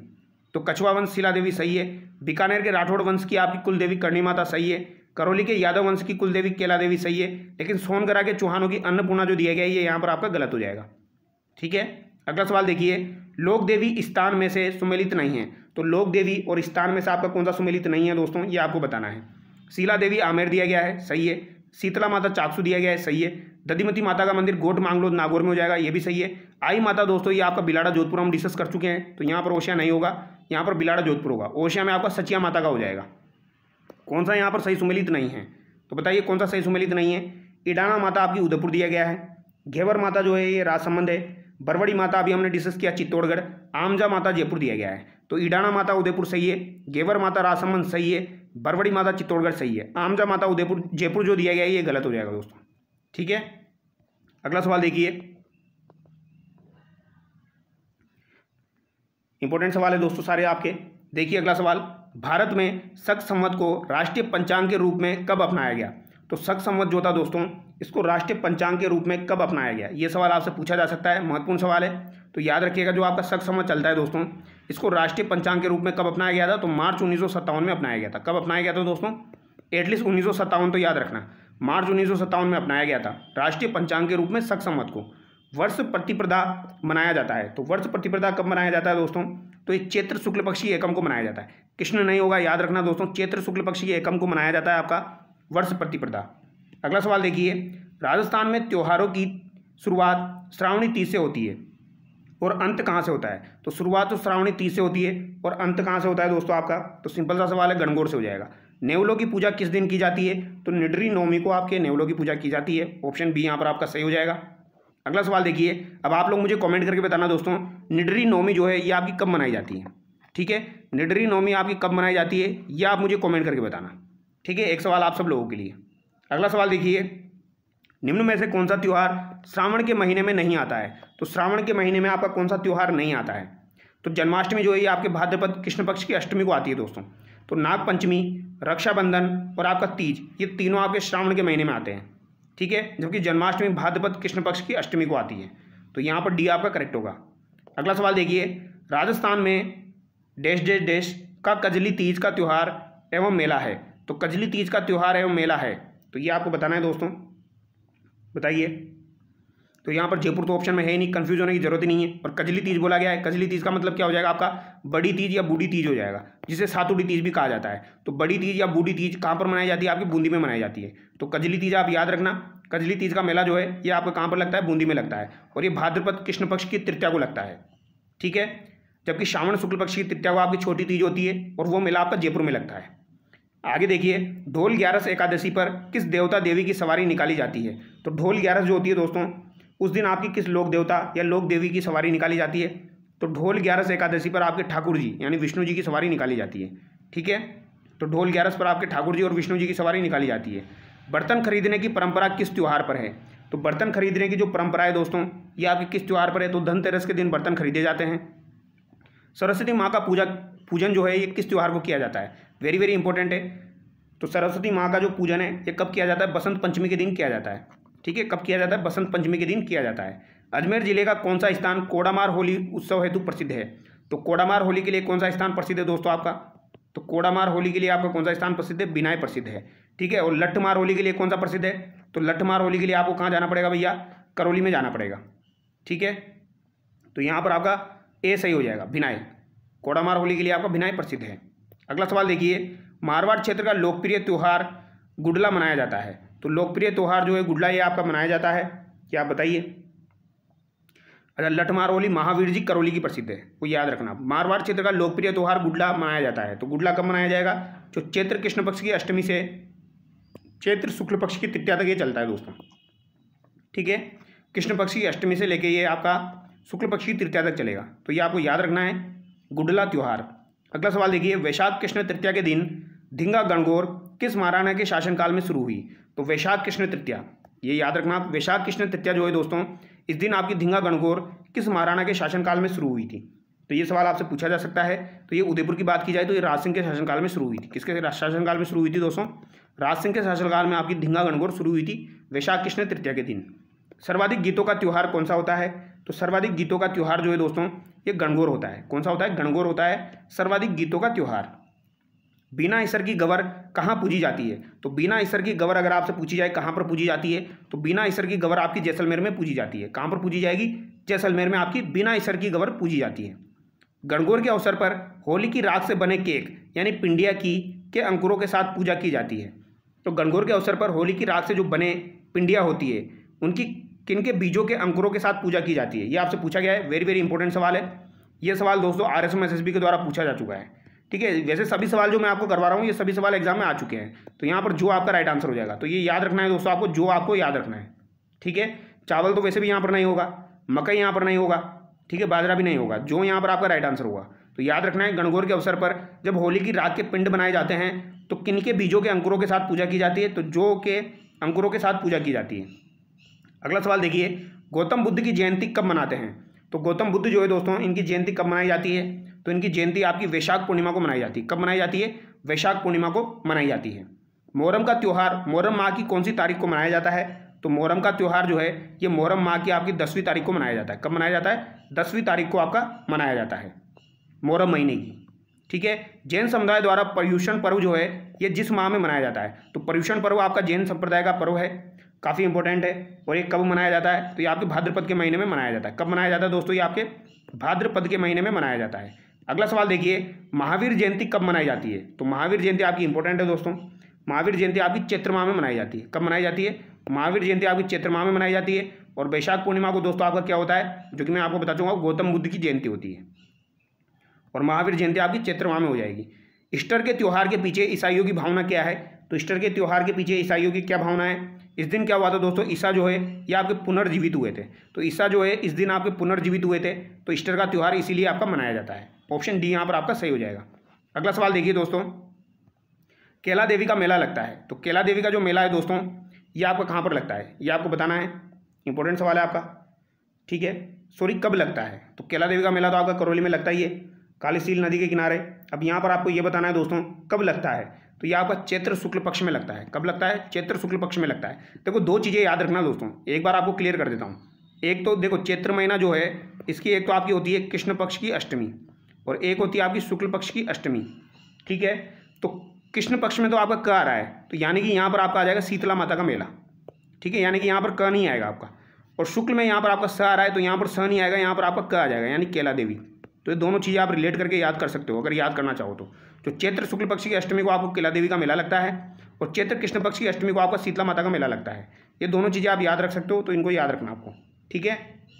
अगला सवाल देखिए, निम्न में से कौन सा सही सुमेलित नहीं है। यहाँ पर कौन सा आपका सही सुमेलित नहीं है, शीतला माता का मेला चाकसू सही है, जोहर मेला चित्तौड़गढ़ सही है, सेवड़िया पशु मेला जालोर दिया गया है, जसनाती मेला जोधपुर दिया गया है। कौन सा यहाँ पर असुमेलित है, तो शीतला माता मेला चाकसू हो जाएगा, ठीक है। जोहर मेला आपका चित्तौड़गढ़ हो जाएगा, सेवड़िया पशु मेला आपका जालोर हो जाएगा। सेवड़िया पशु मेला आप ध्यान रखना, हो सकता है आपको याद ना हो, तो सेवड़िया पशु मेला कहाँ पर हो जाएगा आपका, जालोर में हो जाएगा। और जसनाती मेला तो दोस्तों ये जोधपुर तो होगा ही नहीं, कतरियासर बीकानेर होना चाहिए, तो डी यहाँ पर आपका गलत हो गया। फुलडोल मेला कहाँ पर बढ़ता है, तो शाहपुरा भीलवाड़ा में बढ़ता है, ये हम देख चुके हैं। बैलगाड़ी मेले के नाम से कौन सा प्रसिद्ध है, तो ये भी हम देख चुके हैं, ये कौन सा है दोस्तों आपका, ठीक है, ये शीतला माता का मेला हो जाएगा। तो शीतला माता का जो मेला है ये बैलगाड़ी मेले के नाम से प्रसिद्ध है। जैन तीर्थ स्थल केसरिया जी राजस्थान के किस जिले में है, तो जैन तीर्थ स्थल है केसरिया जी, ये राजस्थान के किस जिले में हो जाएगा दोस्तों, तो ये ऋषभदेव उदयपुर में हो जाएगा। कहाँ पर हो जाएगा, ऋषभदेव उदयपुर में आपका हो जाएगा। ऑप्शन डी यहाँ पर आपका सही होगा। अगला सवाल देखिए, बाणगंगा का मेला कहाँ लगता है, तो बाणगंगा का मेला आपका कहाँ पर लगेगा दोस्तों, तो ये जयपुर में लगेगा आपका बाणगंगा का मेला। और ये कब लगता है दोस्तों, तो ये आपका वैशाख पूर्णिमा को लगता है। कब लगता है, वैशाख पूर्णिमा को लगता है। और ये वैशाख पूर्णिमा एक बार एग्जाम में पूछी जा चुकी है, ठीक है। यहाँ पर वही सवाल मैं आपको करवा रहा हूँ जो कि काफ़ी ज़्यादा इंपॉर्टेंट है, आपके प्रीवियस ईयर्स के सारे सवाल कवर हो जाएंगे। इसको कैसे याद रखोगे आप, इसको बाणगंगा मत करना, आप वाणगंगा कर लो। क्या कर लो, वाणगंगा कर लो, तो वह से वह, और यहाँ पर भी वो हो जाएगा आपका। तो यहाँ पर वाणगंगा है, यहाँ पर वैशाख पूर्णिमा है, ऐसे याद कर सकते हो। आगे देखिए, किस मेले को सहरिया जनजाति का कुंभ कहा जाता है, तो सहरिया जनजाति का कुंभ किसे कहा जाता है, तो ये तो आपको पता होगा, सीताबाड़ी का मेला इसे कहा जाता है दोस्तों। ऑप्शन बी यहाँ पर आपका सही हो जाएगा, ठीक है। सीताबाड़ी अलग है, सीता माता अलग है। सीता माता का आपका प्रतापगढ़ में लगता है, सीताबाड़ी का आपका बारा में लगता है, ठीक है। अगला सवाल देखिए, कल्पवृक्ष मेला कहाँ आयोजित होता है, तो कल्पवृक्ष का मेला कहाँ पर लगता है आपका, मांगलियावास अजमेर में लगता है। ऑप्शन ए यहाँ पर आपका सही हो जाएगा। रणथंभौर का प्रसिद्ध मेला आयोजित होता है, तो रणथंभौर का प्रसिद्ध मेला आपका कब आयोजित होता है दोस्तों, तो एकमात्र चतुर्थी है जो कि आपके शुक्ल पक्ष में आती है। जितनी भी चतुर्थी है दोस्तों आपकी सभी कृष्ण पक्ष में आती है, केवल एकमात्र चतुर्थी है जो कि आपकी शुक्ल पक्ष में आती है। वो कौन सी है आपकी दोस्तों, ये आपकी गणेश चतुर्थी है, ठीक है। तो भाद्रपद शुक्ल पक्ष की चतुर्थी को आपका रणथंभौर का मेला लगता है, ये आपको याद रखना है क्योंकि यहाँ पर गणेश जी का मंदिर है, ठीक है। रणथंभौर में आपके प्रसिद्ध गणेश जी का मंदिर है, तो ये आप याद रखिएगा। अगला सवाल देखिए, भाद्रपद शुक्ल एकादशी को सांवलिया जी का मेला कहाँ बढ़ता है, तो सांवलिया जी का मेला दोस्तों कब बढ़ता है आपका, भाद्रपद शुक्ल पक्ष की एकादशी को बढ़ता है। तो ये कहाँ पर बढ़ता है, ये आपसे पूछा गया है, तो ये आपका चित्तौड़गढ़ में बढ़ता है। तो सांवलिया जी का मेला कहाँ पर भरेगा भैया, चित्तौड़गढ़ में। कब भरेगा, भाद्रपद की शुक्ल पक्ष की एकादशी, शुक्ल पक्ष की आपकी क्या हो जाएगी, भाद्रपद की एकादशी। कोटा के दशहरे मेले की शुरुआत किसके शासनकाल में हुई थी, तो कोटा में जो दशहरा मेला शुरू हुआ था, वेरी वेरी इंपॉर्टेंट है, ये किसके शासनकाल में शुरू हुआ था। ये सवाल काफ़ी ज़्यादा इंपॉर्टेंट है, बच्चे इसमें काफ़ी ज़्यादा गलती करते हैं, उमेश सिंह करके आ जाते हैं। उमेश सिंह आंसर नहीं होगा, माधो सिंह यहाँ पर आंसर होगा, ठीक है। याद रखना है, दशहरे मेले की जो शुरुआत हुई थी कोटा के अंदर, वो माधो सिंह के शासनकाल में हुई थी, ये आपको याद रखना है। कार्तिक पूर्णिमा को कपिलधारा का मेला कहाँ आयोजित होता है, तो भैया कपिलधारा का मेला है, तो कपिलधारा का मेला कहाँ पर आयोजित होता है, तो ये आपका दोस्तों 12 में आयोजित होता है, शहर या 12, ये आप याद रखिएगा। देखो एक तो आपका कोलायत का मेला है, कपिल मुनि का मेला है, ठीक है। कपिल मुनि अलग है और कपिल धारा अलग है। तो कपिल धारा का मेला तो आपका 12 में लगता है, कपिल मुनि का मेला आपका कोलायत बीकानेर में लगता है, ठीक है। और लगते दोनों ही कार्तिक पूर्णिमा को ही है, ठीक है। कार्तिक पूर्णिमा को आपका पुष्कर का मेला भी लगता है। तो ये 3 मेले आपको जो है कार्तिक पूर्णिमा को लगते हैं। आगे देखिए आ गया सवाल, मैं आपको बता रहा था, निम्नलिखित में से कौन सा युग्म यहाँ पर आपका सुमेलित नहीं है। बाणगंगा वैशाख पूर्णिमा दिया गया है, बिल्कुल सही है। बेणेश्वर आपका माघ पूर्णिमा दिया गया है, बिल्कुल सही है। डिग्गी आपका श्रावण अमावस्या दिया गया है और कपिल मुना कार्तिक अमावस्या दिया गया है। तो कार्तिक अमावस्या नहीं होगा भैया, क्या होगा, कार्तिक पूर्णिमा होगा। ठीक है, तो यहाँ पर गलत कौन सा हो गया आपका, डी गलत हो गया। डिग्गी का आपका श्रावण अमावस्या भी सही है, यानी ए बी और सी सही है, डी यहाँ पर आपका गलत हो जाएगा। ठीक है, कार्तिक पूर्णिमा यहाँ पर होना चाहिए, कपिल मुनि का मेला। आगे देखिए, बांसवाड़ा स्थित मानगढ़ धाम मेले का आयोजन कब होता है। तो बांसवाड़ा स्थित जो मानगढ़ धाम का मेला है ये कब आयोजित होता है, ये भी आपका महत्वपूर्ण है, काफ़ी बार एग्जाम में आ चुका है। तो मार्गशीर्ष पूर्णिमा आप याद रखेंगे, मार्गशीर्ष पूर्णिमा। ठीक है, देखिए सिंपल सी बात है यार, अगर आपसे पूछा जाए बेणेश्वर मेला कब लगता है तो ये तो माघ पूर्णिमा को लगता है, लेकिन अगर आपसे पूछा जाए मानगढ़ धाम का मेला कब लगता है तो यहाँ पर आपको माघ नहीं करना है, मार्गशीर्ष करना है। तो मार्गशीर्ष पूर्णिमा को ये आपका लगता है मानगढ़ धाम का मेला बांसवाड़ा में। ठीक है, ऑप्शन बी यहाँ पर आपका सही हो जाएगा। आदिवासियों का कुंभ किस मेले को कहा जाता है, तो किस मेले को आदिवासियों का कुंभ कहा जाएगा। तो दोस्तों कहाँ पर, बेणेश्वर का मेला लगता है आपका नवाटपुरा में, डूंगरपुर में, जहाँ पर आपके 3 नदियों का संगम होता है, सोम माही जाखम। तो यहाँ पर ऑप्शन डी आपका करेक्ट होगा। पौराणिक साहित्य में उल्लेखित 12वां ज्योतिर्लिंग कहाँ स्थित है। तो 12वां ज्योतिर्लिंग जो है दोस्तों, जो कि पौराणिक साहित्य में उल्लेखित है, ये आपका कहाँ पर स्थित है, तो सिवाड़ सवाई माधोपुर में स्थित है। कहाँ पर स्थित है, सिवाड़ सवाई माधोपुर में आपका स्थित है। निम्न में से किस मेले का आयोजन वर्ष में 2 बार नहीं होता है। तो वर्ष में 2 बार किस मेले का आयोजन नहीं होता है, और इस सवाल को ध्यान से रट लेना, बहुत ही इंपॉर्टेंट सवाल है। ठीक है, तो किस मेले का आयोजन आपका वर्ष में 2 बार नहीं होता है। देखो, वीरा तारा मेला वर्ष में 2 बार भरता है, त्रिपुरा सुंदरी मेला जो है वर्ष में 2 बार भरता है। इसके अलावा बात की जाए जीण माता का मेला वर्ष में 2 बार भरता है, और ये जीण माता का मेला तो काफ़ी बार एग्जाम में आ चुका है दोस्तों कि कितनी बार लगता है, तो ये 2 बार लगता है आपका। ठीक है, त्रिपुरा सुंदरी मेला भी आपका 2 बार लगता है। इसके अलावा वीरा तारा का मेला आपका 2 बार लगता है, लेकिन खाटू श्याम जी का जो मेला है ये वर्ष में 1 बार लगता है। तो यहाँ पर डी जो है ये आपका दोस्तों गलत हो जाएगा। अगला सवाल देखिए, दधिमती माता का मेला निम्न में से किस जिले में आयोजित किया जाता है। तो दधिमती माता का मेला जो है दोस्तों ये आपका किस जिले में आयोजित होता है, तो ये आप बता दीजिए। तो दधी माता का मेला कहाँ पर लगता है दोस्तों, तो ये आपका नागौर में लगता है। निम्न में से कौन सा आपका असंगत है। मोमासर उत्सव जोधपुर दिया गया है, चंद्रभागा मेला झालावाड़ दिया गया है, कजली तीज उत्सव आपका बूंदी दिया गया है, शीत महोत्सव माउंट आबू दिया गया है। सिंपल सा सवाल है, थोड़ा सा दिमाग लगाओगे तो हो जाएगा। देखिए, चंद्रभागा का मेला तो आपका झालावाड़ में लगता है, इसमें कोई डाउट नहीं है। कजली तीज यानी बड़ी तीज आपका बूंदी में, ये भी आपका सही है। और शीत महोत्सव हो चाहे आपका ग्रीष्म महोत्सव हो, शीत और ग्रीष्म दोनों कहाँ पर होंगे, माउंट आबू में होंगे, तो ये भी आपका सही है। यानी कि यहाँ पर मोमासर उत्सव जो दिया गया है ये जोधपुर ना होकर यहाँ पर क्या होना चाहिए आपका, बीकानेर होना चाहिए। मोमासर उत्सव कहाँ पर लगता है दोस्तों, बीकानेर में आपका लगता है। ठीक है, मोमासर उत्सव वही होता है जिसमें आपकी लंबी लंबी वो दोस्तों टांगों वाला बहुत बड़ा आदमी खड़ा हो जाता है, वही मोमासर उत्सव होता है आपका, जिसमें ये आपका बीकानेर का है।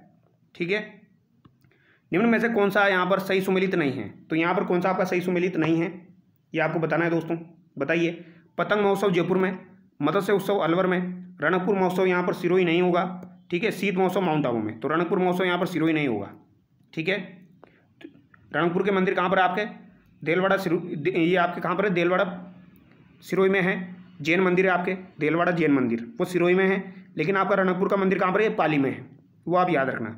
जयपुर जिले के लुणियावास ग्राम पंचायत का भावगढ़ बंदिया 400 वर्षों से कौन से मेले के लिए विख्यात है। ये सवाल अभी दोस्तों आपके सेट के एग्जाम में पूछा गया था। तो जयपुर जिले के लुणियावास ग्राम पंचायत का भावगढ़ बंदिया जो है ये 400 वर्षों से कौन से मेले के लिए विख्यात है। तो ये आपके गधों के मेले के लिए विख्यात है, ऑप्शन डी यहाँ पर आपका सही हो जाएगा। चंद्रभागा पशु मेला कहाँ लगता है, तो ये आपका झालरापाटन में लगता है। किस जिले में राज्य सरकार सबसे अधिक पशु मेलों का आयोजन करती है। तो सबसे अधिक पशु मेलों का आयोजन दोस्तों राज्य सरकार कहाँ पर करती है, तो नागौर में करती है। ऑप्शन डी यहाँ पर आपका सही हो जाएगा। कहाँ पर करती है, नागौर में आपकी करती है। अगला सवाल देखिए दोस्तों, निम्न में से कौन सा संस्कार बच्चे के जन्म के बाद का है। तो बच्चे के जन्म के बाद का संस्कार आपका कौन सा हो जाएगा, यानी बच्चे का जन्म हो चुका है उसके बाद का संस्कार है। देखो 16 संस्कार आपको याद रखने हैं। ठीक है, 16 संस्कार की एक ट्रिक मैंने शॉर्ट वीडियो में अपलोड की हुई है, उसको आप देख सकते हैं। तो गर्भाधान, पुंसवन, सीमंतोन्नयन, जातक्रम। जातक्रम जो होता है दोस्तों ये आपके बच्चे के जन्म के बाद होता है। ठीक है, मनुष्य जीवन का अंतिम संस्कार कौन सा है दोस्तों, तो अंत्येष्टि जो है ये आपका मनुष्य जीवन का अंतिम संस्कार है, 16वां संस्कार है। आगे देखिए, प्रथम बार पुत्र के जन्म के अवसर पर बालक और उसके परिवार को ननिहाल पक्ष द्वारा जो वस्त्र और आभूषण दिए जाते हैं ये रिवाज क्या कहलाता है। तो प्रथम बार पुत्र का जब जन्म होता है तो बालक और उसके परिवार को ननिहाल पक्ष द्वारा जो आपके दोस्तों वस्त्र और आभूषण दिए जाते हैं ये क्या कहलाते हैं। तो ननिहाल पक्ष द्वारा जो दिए जाते हैं वो आपके क्या कहलाता है, जामना कहलाते हैं। क्या कहलाएंगे दोस्तों, जामना। किस समारोह में किसी देवता या देवी के सामने छोटे बच्चे के बाल पहली बार काटे जाते हैं, उन्हें क्या कहा जाता है, तो उन्हें जड़ूला कहा जाता है। निम्नांकित में से कौन सा विकल्प विवाह की रस्मों से संबंधित नहीं है। तो विवाह की रस्मों से कौन सा संबंधित नहीं है दोस्तों, ये आपको बताना है। बंदोली संबंधित है, सामेला संबंधित है, इसके अलावा कंकण बंधन संबंधित है। कर्ण वेद जो है दोस्तों ये आपका दोस्तों विवाह से संबंधित नहीं है। आगे देखिए, दूल्हे की बारात के प्रस्थान के बाद घर की स्त्रियों द्वारा लोक नाट्य के रूप में एक नकली विवाह का आयोजन किया जाता है। यह आपका क्या कहलाता है दोस्तों? तो ये आपका टुटिया कहलाता है। यह आपके यूआरओ के एग्जाम में पूछा गया था। तो दूल्हे की बारात के प्रस्थान के बाद घर की स्त्रियों द्वारा लोक नाट्य के रूप में जो नकली विवाह का आयोजन होता है वो आपका टुटिया कहलाता है। राजस्थान में बड़ार क्या है? तो बड़ार भोजन का प्रकार है दोस्तों। तो सामूहिक प्रतिभोज जो है ये आपका हो जाएगा बड़ार। आगे देखिए, घर से शमशान तक अर्थी या बैकुंठ की दिशा परिवर्तन करते हैं उसे क्या कहते हैं? तो जो दिशा परिवर्तन की जाती है अर्थी की उसे क्या कहा जाता है? ये आपसे पूछा गया है दोस्तों। तो इसे क्या कहा जाएगा? इसे आदेटा कहा जाएगा। क्या कहा जाएगा दोस्तों? आदेटा कहा जाएगा। ये आप याद रखना, इंपॉर्टेंट है, महत्वपूर्ण पूछा जा सकता है। तो घर से शमशान तक अर्थी या बैकुंठ की दिशा में जो परिवर्तन करते हैं उसे क्या कहते हैं? तो उसे आदेटा कहा जाता है।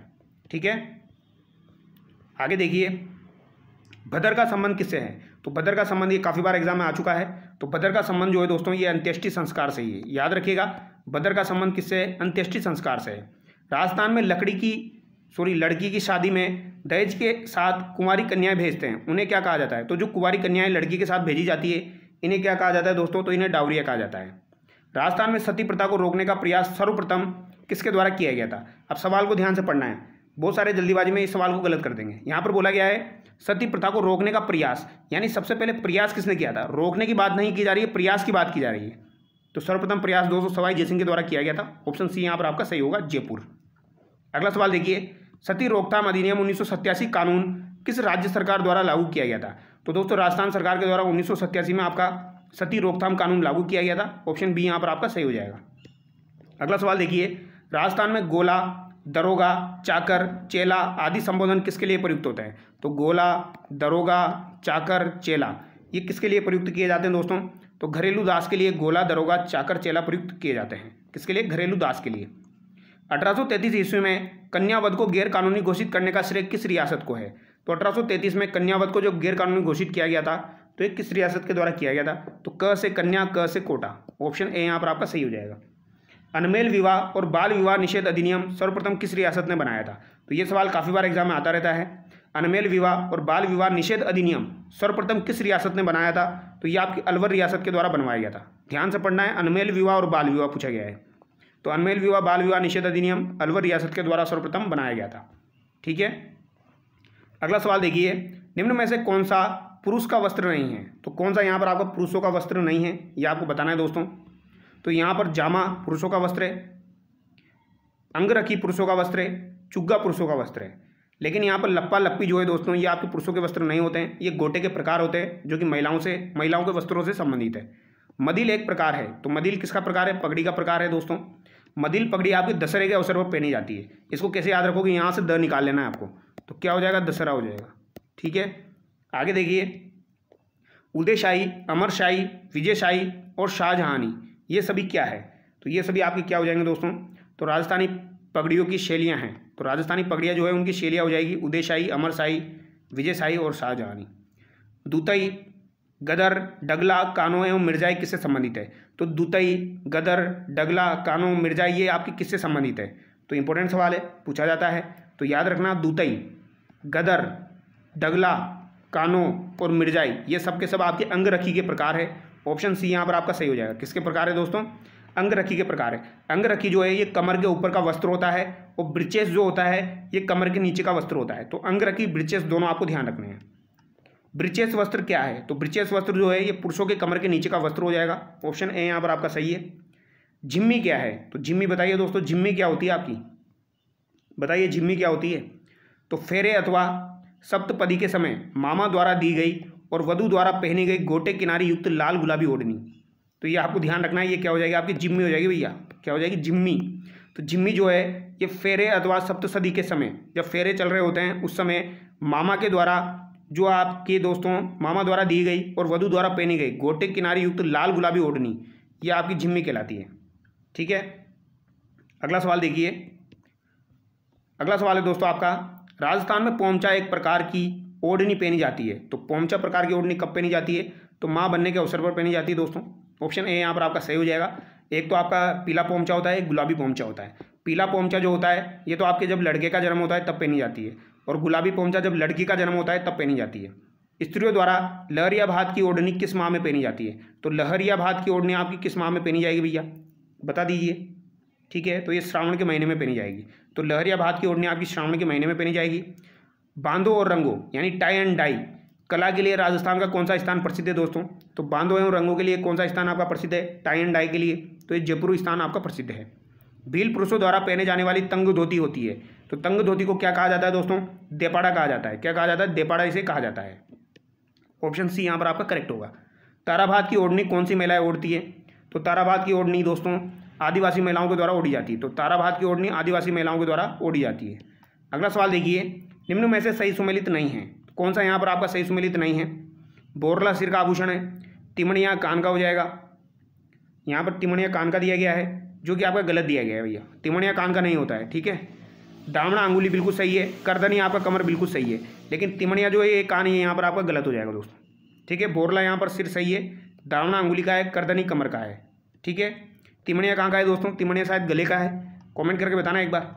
आगे देखिए, दांतों के बीच में सोने की कील जड़वाना क्या कहलाता है? तो दांतों के बीच में जो सोने की कील जड़वाई जाती है उसे क्या कहा जाता है दोस्तों? इसे आपका चूप कहा जाता है। क्या कहा जाएगा? इसे चूप कहा जाएगा। तो ये याद रखना आपको, अगर आपसे पूछी जाए कील जड़वाना क्या कहलाता है तो चूप कहलाता है। ठीक है, और आपकी एक परत चढ़ाई जाती है वो अलग होता है दोस्तों, उसे रखन कहा जाता है। अंग आभूषण सुमेलित कीजिए, तो अंग आभूषण सुमेलित कर दीजिए भैया। सिर दिया गया है, गला है, कमर है, पैर है। तो सबसे ईजी आपका कमर हो गया, कणकती, तो सी में आपका 1 हो गया, 3 में दिया गया है। गले का क्या हो जाएगा? मेमंद सिर का हो गया आपका। मेमंद कहाँ का हो जाएगा? सिर का हो जाएगा। हसली कहाँ का हो गया दोस्तों? तो गले का कौन सा हो जाएगा आपका? तो गले का आपका हसली हो जाएगा। ठीक है, और रमझोल कहाँ का हो जाएगा? पैर का हो जाएगा। रमझोल के अलावा आंवला जो है ये भी आपका पैर का है।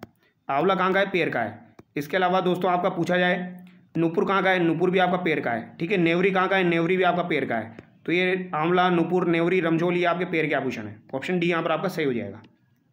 मांदलिया पहना जाता है, तो मांदलिया कहाँ पर पहना जाता है दोस्तों? तो मांदलिया गले का आभूषण है और ये महिलाओं के द्वारा पहना जाता है। बजंटी आभूषण पहना जाता है, तो बजंटी आभूषण कहाँ पर पहना जाता है? तो बजंटी आभूषण जो है ये गले में आपका पहना जाता है। तो बजंटी आभूषण कहाँ पर धारण किया जाता है दोस्तों? गले में धारण किया जाता है। टोटी आभूषण शरीर के किस हिस्से में पहना जाता है? ये सवाल दोस्तों 3 से 4 बार एग्जाम में आ चुका है। टोटी आभूषण कहाँ पर पहना जाता है? और बच्चे जल्दीबाजी में इसका आंसर गलत कर देते हैं, वो गलती से नाक लगा देते हैं, जबकि टोटी आपकी कहाँ पर पहनी जाती है? कान में पहनी जाती है। ये आपको याद रखना है। टोटी आभूषण कहाँ का हो जाएगा? कान का हो जाएगा। पूंची, पूंची या पोंछ आभूषण कहाँ पहना जाता है? तो पूंची पूछा जाए या पोंछ पूछा जाए, पूंछ पूछा जाए, ये कहाँ पर पहना जाता है? आपका कलाई में पहना जाता है। ठीक है, तो पूंची, पोंछ, पूंची ये कलाई के आभूषण है। तुलसी नामक आभूषण महिलाओं द्वारा कहाँ पर धारण किया जाता है भैया? तो तुलसी गले का आभूषण हो जाएगा। बेसर और भंवर कड़ी जो है ये आपके कहाँ के आभूषण हो जाएंगे महिलाओं के द्वारा? तो दोस्तों बेसर हो गया, इसके अलावा भंवर कड़ी हो गया, बुलाक हो गया, इसके अलावा एक बुलाक भी है आपका, बुलाक हो गया, ये सब आपके नाक में धारण किए जाते हैं। आगे देखिए, पलाण, मोहरा, गोरबंद और परचनी। तो पलाण, मोहरा, गोरबंद, परचनी राजस्थान के किस पशु के श्रृंगार के आभूषण है? तो ये ऊँट के आभूषण है दोस्तों। ठीक है, और पलाण जो है ये क्या होती है? तो पलाण जो है दोस्तों ये पिछली बार आपके वीडियो के एग्जाम में पूछी गई थी। पलाण जो होती है ये ऊँट के ऊपर की जो काटी जिसमें हम बैठते हैं उस काटी को पलाण कहा जाता है। ठीक है, तो पलाण, मोहरा, गोरबंद, परचनी आपको ध्यान रखना है। ठीक है, अब आगे देखिए, अगला सवाल देखिए दोस्तों, कुवल्यमाला नामक कथा संग्रह में कितनी देसी भाषाओं के नामों का उल्लेख हुआ है? तो कुवल्यमाला जो है दोस्तों ये आपकी उद्योतन सूरी के द्वारा लिखी गई है। उद्योतन सूरी जो था ये किसके दरबार में था? तो वत्सराज के दरबार में था। ठीक है, इसमें 18 देसी भाषाओं का वर्णन आपको मिलता है, जिसमें एक आपकी मरु भाषा भी शामिल है। राजस्थानी भाषा का स्वर्ण युग किस काल को कहा जाता है? तो राजस्थानी भाषा का स्वर्ण युग किस काल को कहा जाएगा ये आपको बताना है। तो अगर आपसे कभी भी पूछा जाए राजस्थानी भाषा का स्वर्ण युग किस काल को कहा जाएगा तो 1650 ईस्वी से लेकर 1850 ईस्वी। ठीक है, इंपॉर्टेंट सवाल है, डबल स्टार लगा रहा हूँ, याद रखना है आपको। राजस्थानी भाषा का स्वर्ण युग किस काल को कहा जाता है? 1650 से लेकर 1850 का जो काल है आपका, इसे राजस्थानी भाषा का स्वर्ण युग कहा जाता है। डॉक्टर ग्रियर्सन ने अपनी पुस्तक लिंग्विस्टिक सर्वे ऑफ इंडिया, तो लिंग्विस्टिक सर्वे ऑफ इंडिया जो कि आपकी डॉक्टर ग्रियर्सन की पुस्तक थी, इसमें राजस्थानी बोलियों को कितने मुख्य समूहों में विभाजित किया है? तो इन्होंने भैया कितने समूहों में बांटा है? तो 5 समूहों में बांटा है। ठीक है, डटकी, थाली, खेराड़ी उपबोलियाँ राजस्थान की किस बोली से संबंधित है? तो डटकी, थाली, खेराड़ी ये सभी आपकी मारवाड़ी की उपबोलियाँ हैं। ठीक है, ये 5 आपको ध्यान रखना है, 4 मत लगा देना गलती से, 4 भी ऑप्शन में दिया जाएगा, 5 याद रखना। आगे देखना, सोटा छंद, मांड राग, जिस बोली की शिल्पगत विशेषताएं हैं वह है।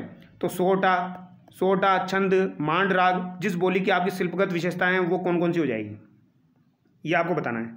तो बताइए भैया ये किसकी विशेषताएं हैं, तो ये मारवाड़ी की विशेषताएं हैं। उदयपुर, भीलवाड़ा, चित्तौड़गढ़ में अधिकांशतः कौन सी बोली बोली जाती है, तो यहाँ पर तो आपकी मेवाड़ी बोली जाएगी उदयपुर भीलवाड़ा में। बागड़ी बोली राजस्थान के किस भाग में बोली जाती है, तो बागड़ी बोली जो है दोस्तों ये राजस्थान के किस भाग में आपकी बोली जाती है, तो बागड़ी जो है ये बागड़ी नहीं है दोस्तों, ये वागड़, इसको आप वागड़ी कर लेना एक तरीके से, क्या हो जाएगा, ये वागड़ी है। वागड़ी बोली आपकी डूंगरपुर बांसवाड़ा क्षेत्र में बोली जाती है, ठीक है। उत्तर पूर्व तो वैसे भी नहीं होगा, पश्चिमी वैसे भी नहीं होगा, इसको वागड़ी कर लेना आप, ठीक है। अब दक्षिण पूर्वी नहीं होगा यहाँ पर, ये आपको याद रखना है, दक्षिण पश्चिम होगा, ठीक है, क्योंकि थोड़ी बहुत ये सिरोही साइड में बोली जाती है, तो वागड़ी बोली जो है ये दक्षिण पश्चिम में आपकी हो जाएगी। आगे देखिए, गिरसन ने वागड़ डूंगरपुर बांसवाड़ा में बोली जाने वाली बोली को क्या कहा है, तो डूंगरपुर बांसवाड़ा यानी वागड़ क्षेत्र में बोली जाने वाली बोली को भीली बोली कहा है। दादू पंत का साहित्य किस भाषा में संग्रहित है, तो दादू पंत का साहित्य अगर आपसे पूछा जाए किस भाषा में संग्रहित है, तो ये आपका ढूंढाड़ी भाषा में संग्रहित है। हाड़ौती बोली राजस्थान के किस क्षेत्र में प्राय नहीं बोली जाती है, तो हाड़ौती बोली जो है दोस्तों ये आपके किस क्षेत्र में प्राय नहीं बोली जाती है, ये आपसे पूछा गया है। तो हाड़ौती बोली जो है ये झालावाड़ में, कोटा में, बूंदी में बोली जाती है, यानी कि ये आपके हाड़ौती क्षेत्र में बोली जाती है, भरतपुर में ये नहीं बोली जाती है। ऑप्शन ए यहाँ पर आपका सही हो जाएगा। अगला सवाल देखिए, बोली और जिला यहाँ पर सही सुमेलित नहीं है। गोडवाड़ी बोली आपकी सिरोही जालौर में बोली जाती है, बिल्कुल सही है। वागड़ी बांसवाड़ा, ये बागड़ी नहीं है दोस्तों, इसे वागड़ी कर लेना आप, ये यहाँ पर टाइपिंग मिस्टेक है। वागड़ी आपकी बांसवाड़ा सही है। खेराड़ी आपकी भीलवाड़ा, निम्माड़ी आपकी नागौर, तो गोडवाड़ी सही है, बागड़ी बांसवाड़ा सही है, आपकी खेराड़ी भीलवाड़ा ये भी सही है। खेराड़ी जो है ये आपकी बूंदी और भीलवाड़ा में बोली जाती है, ठीक है, शाहपुरा भीलवाड़ा में और बूंदी के कुछ क्षेत्र में आपकी खेराड़ी बोली जाती है।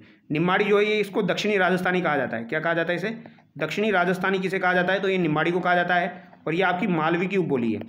तो ये आपकी रांगड़ी और निम्माड़ी, ये आपको याद रखना है, रांगड़ी और एक आपके निम्माड़ी, ये दोनों किसकी उपबोलियाँ हैं, तो ये आपकी दोस्तों मालवी की उपबोलियाँ हैं, और ये जो निम्माड़ी है इसे दक्षिणी राजस्थानी भी कहा जाता है। अगला सवाल देखिए, रांगड़ी बोली मिश्रण है, तो रांगड़ी बोली जो है दोस्तों ये कहाँ पर बोली जाती है आपकी, तो ये आपकी दोस्तों मालवा क्षेत्र में बोली जाती है, यानी कि ये आपके मालवी की उपबोली है। तो ये किसका मिश्रण है, ये आपसे पूछा गया है, तो ये मारवाड़ी और मालवी का मिश्रण है। इसको कैसे याद रखोगे, इसको रा मामा से याद रखना आप, रा मामा, ठीक है, मारवाड़ी और मालवी। लालदास और चरणदास जी का साहित्य किस बोली में है, तो लालदास जी हो गए और चरणदास जी हो गए, इनका साहित्य किस बोली में है, तो ये मेवाती बोली में हो जाएगा। ऑप्शन सी यहाँ पर आपका सही हो जाएगा। अहिरवाटी और मेवाती बोलियाँ निम्न में से किस वर्गीकरण में आती है, तो अहिरवाटी और मेवाती बोलियाँ आपके कौन से वर्गीकरण के अंतर्गत आती है, तो सिंपल सा सवाल है भैया, अहिरवाटी और मेवाती आपकी उत्तर पूर्व में आ जाएगी, ऑप्शन बी यहाँ पर आपका सही हो जाएगा। शाहपुरा भीलवाड़ा व बूंदी के कुछ क्षेत्रों में कौन सी बोली बोली जाती है, तो ये अभी मैंने आपको बताया खेराड़ी बोली जाती है, ठीक है। राजस्थानी भाषा एवं संस्कृति में डिंगल है, तो राजस्थानी भाषा एवं संस्कृति में डिंगल क्या है दोस्तों आपका, ये आपको बताना है। तो डिंगल एक काव्य शैली हो जाएगी, क्या हो जाएगी दोस्तों, डिंगल एक काव्य शैली आपकी हो जाएगी, ये आपको याद रखना है। डिंगल साहित्य में वर्ण सगाई क्या है, तो ये आपको याद रखना है। वर्ण सगाई अगर आपसे पूछी जाए तो ये क्या हो जाएगा, तो वर्ण सगाई क्या हो जाएगा, तो क्वेश्चन नंबर 17 का राइट आंसर क्या होगा दोस्तों, शब्दालंकार आपका हो जाएगा, यहाँ पर क्या हो जाएगा, शब्दालंकार, ठीक है। तो डिंगल एक प्रकार की काव्य शैली है, और इसमें अगर वर्ण सगाई आपसे पूछी जाए तो ये शब्दालंकार आपका हो जाएगा। इंपॉर्टेंट सवाल है, पूछा जा चुका है, इसीलिए मैं आपको बता रहा हूँ, वर्ण सगाई आपका शब्दालंकार हो जाएगा। अगला सवाल देखिए, मुंडिया लिपि के अक्षरों के आविष्कर्ता किसे माना जाता है, तो मुंडिया लिपि जो है दोस्तों इसके आविष्कर्ता किसे माना जाता है, तो ये आपके किन्हें माना जाता है दोस्तों, टोडरमल को माना जाता है। किसको माना जाता है, टोडरमल को माना जाता है। राजस्थानी भाषा दिवस मनाया जाता है, तो राजस्थानी भाषा दिवस आपका कब मनाया जाता है, तो ये 30 मार्च को मनाया जाता है। कब मनाया जाता है दोस्तों, सॉरी रुकिए, राजस्थानी दिवस आपका 30 मार्च को मनाया जाता है।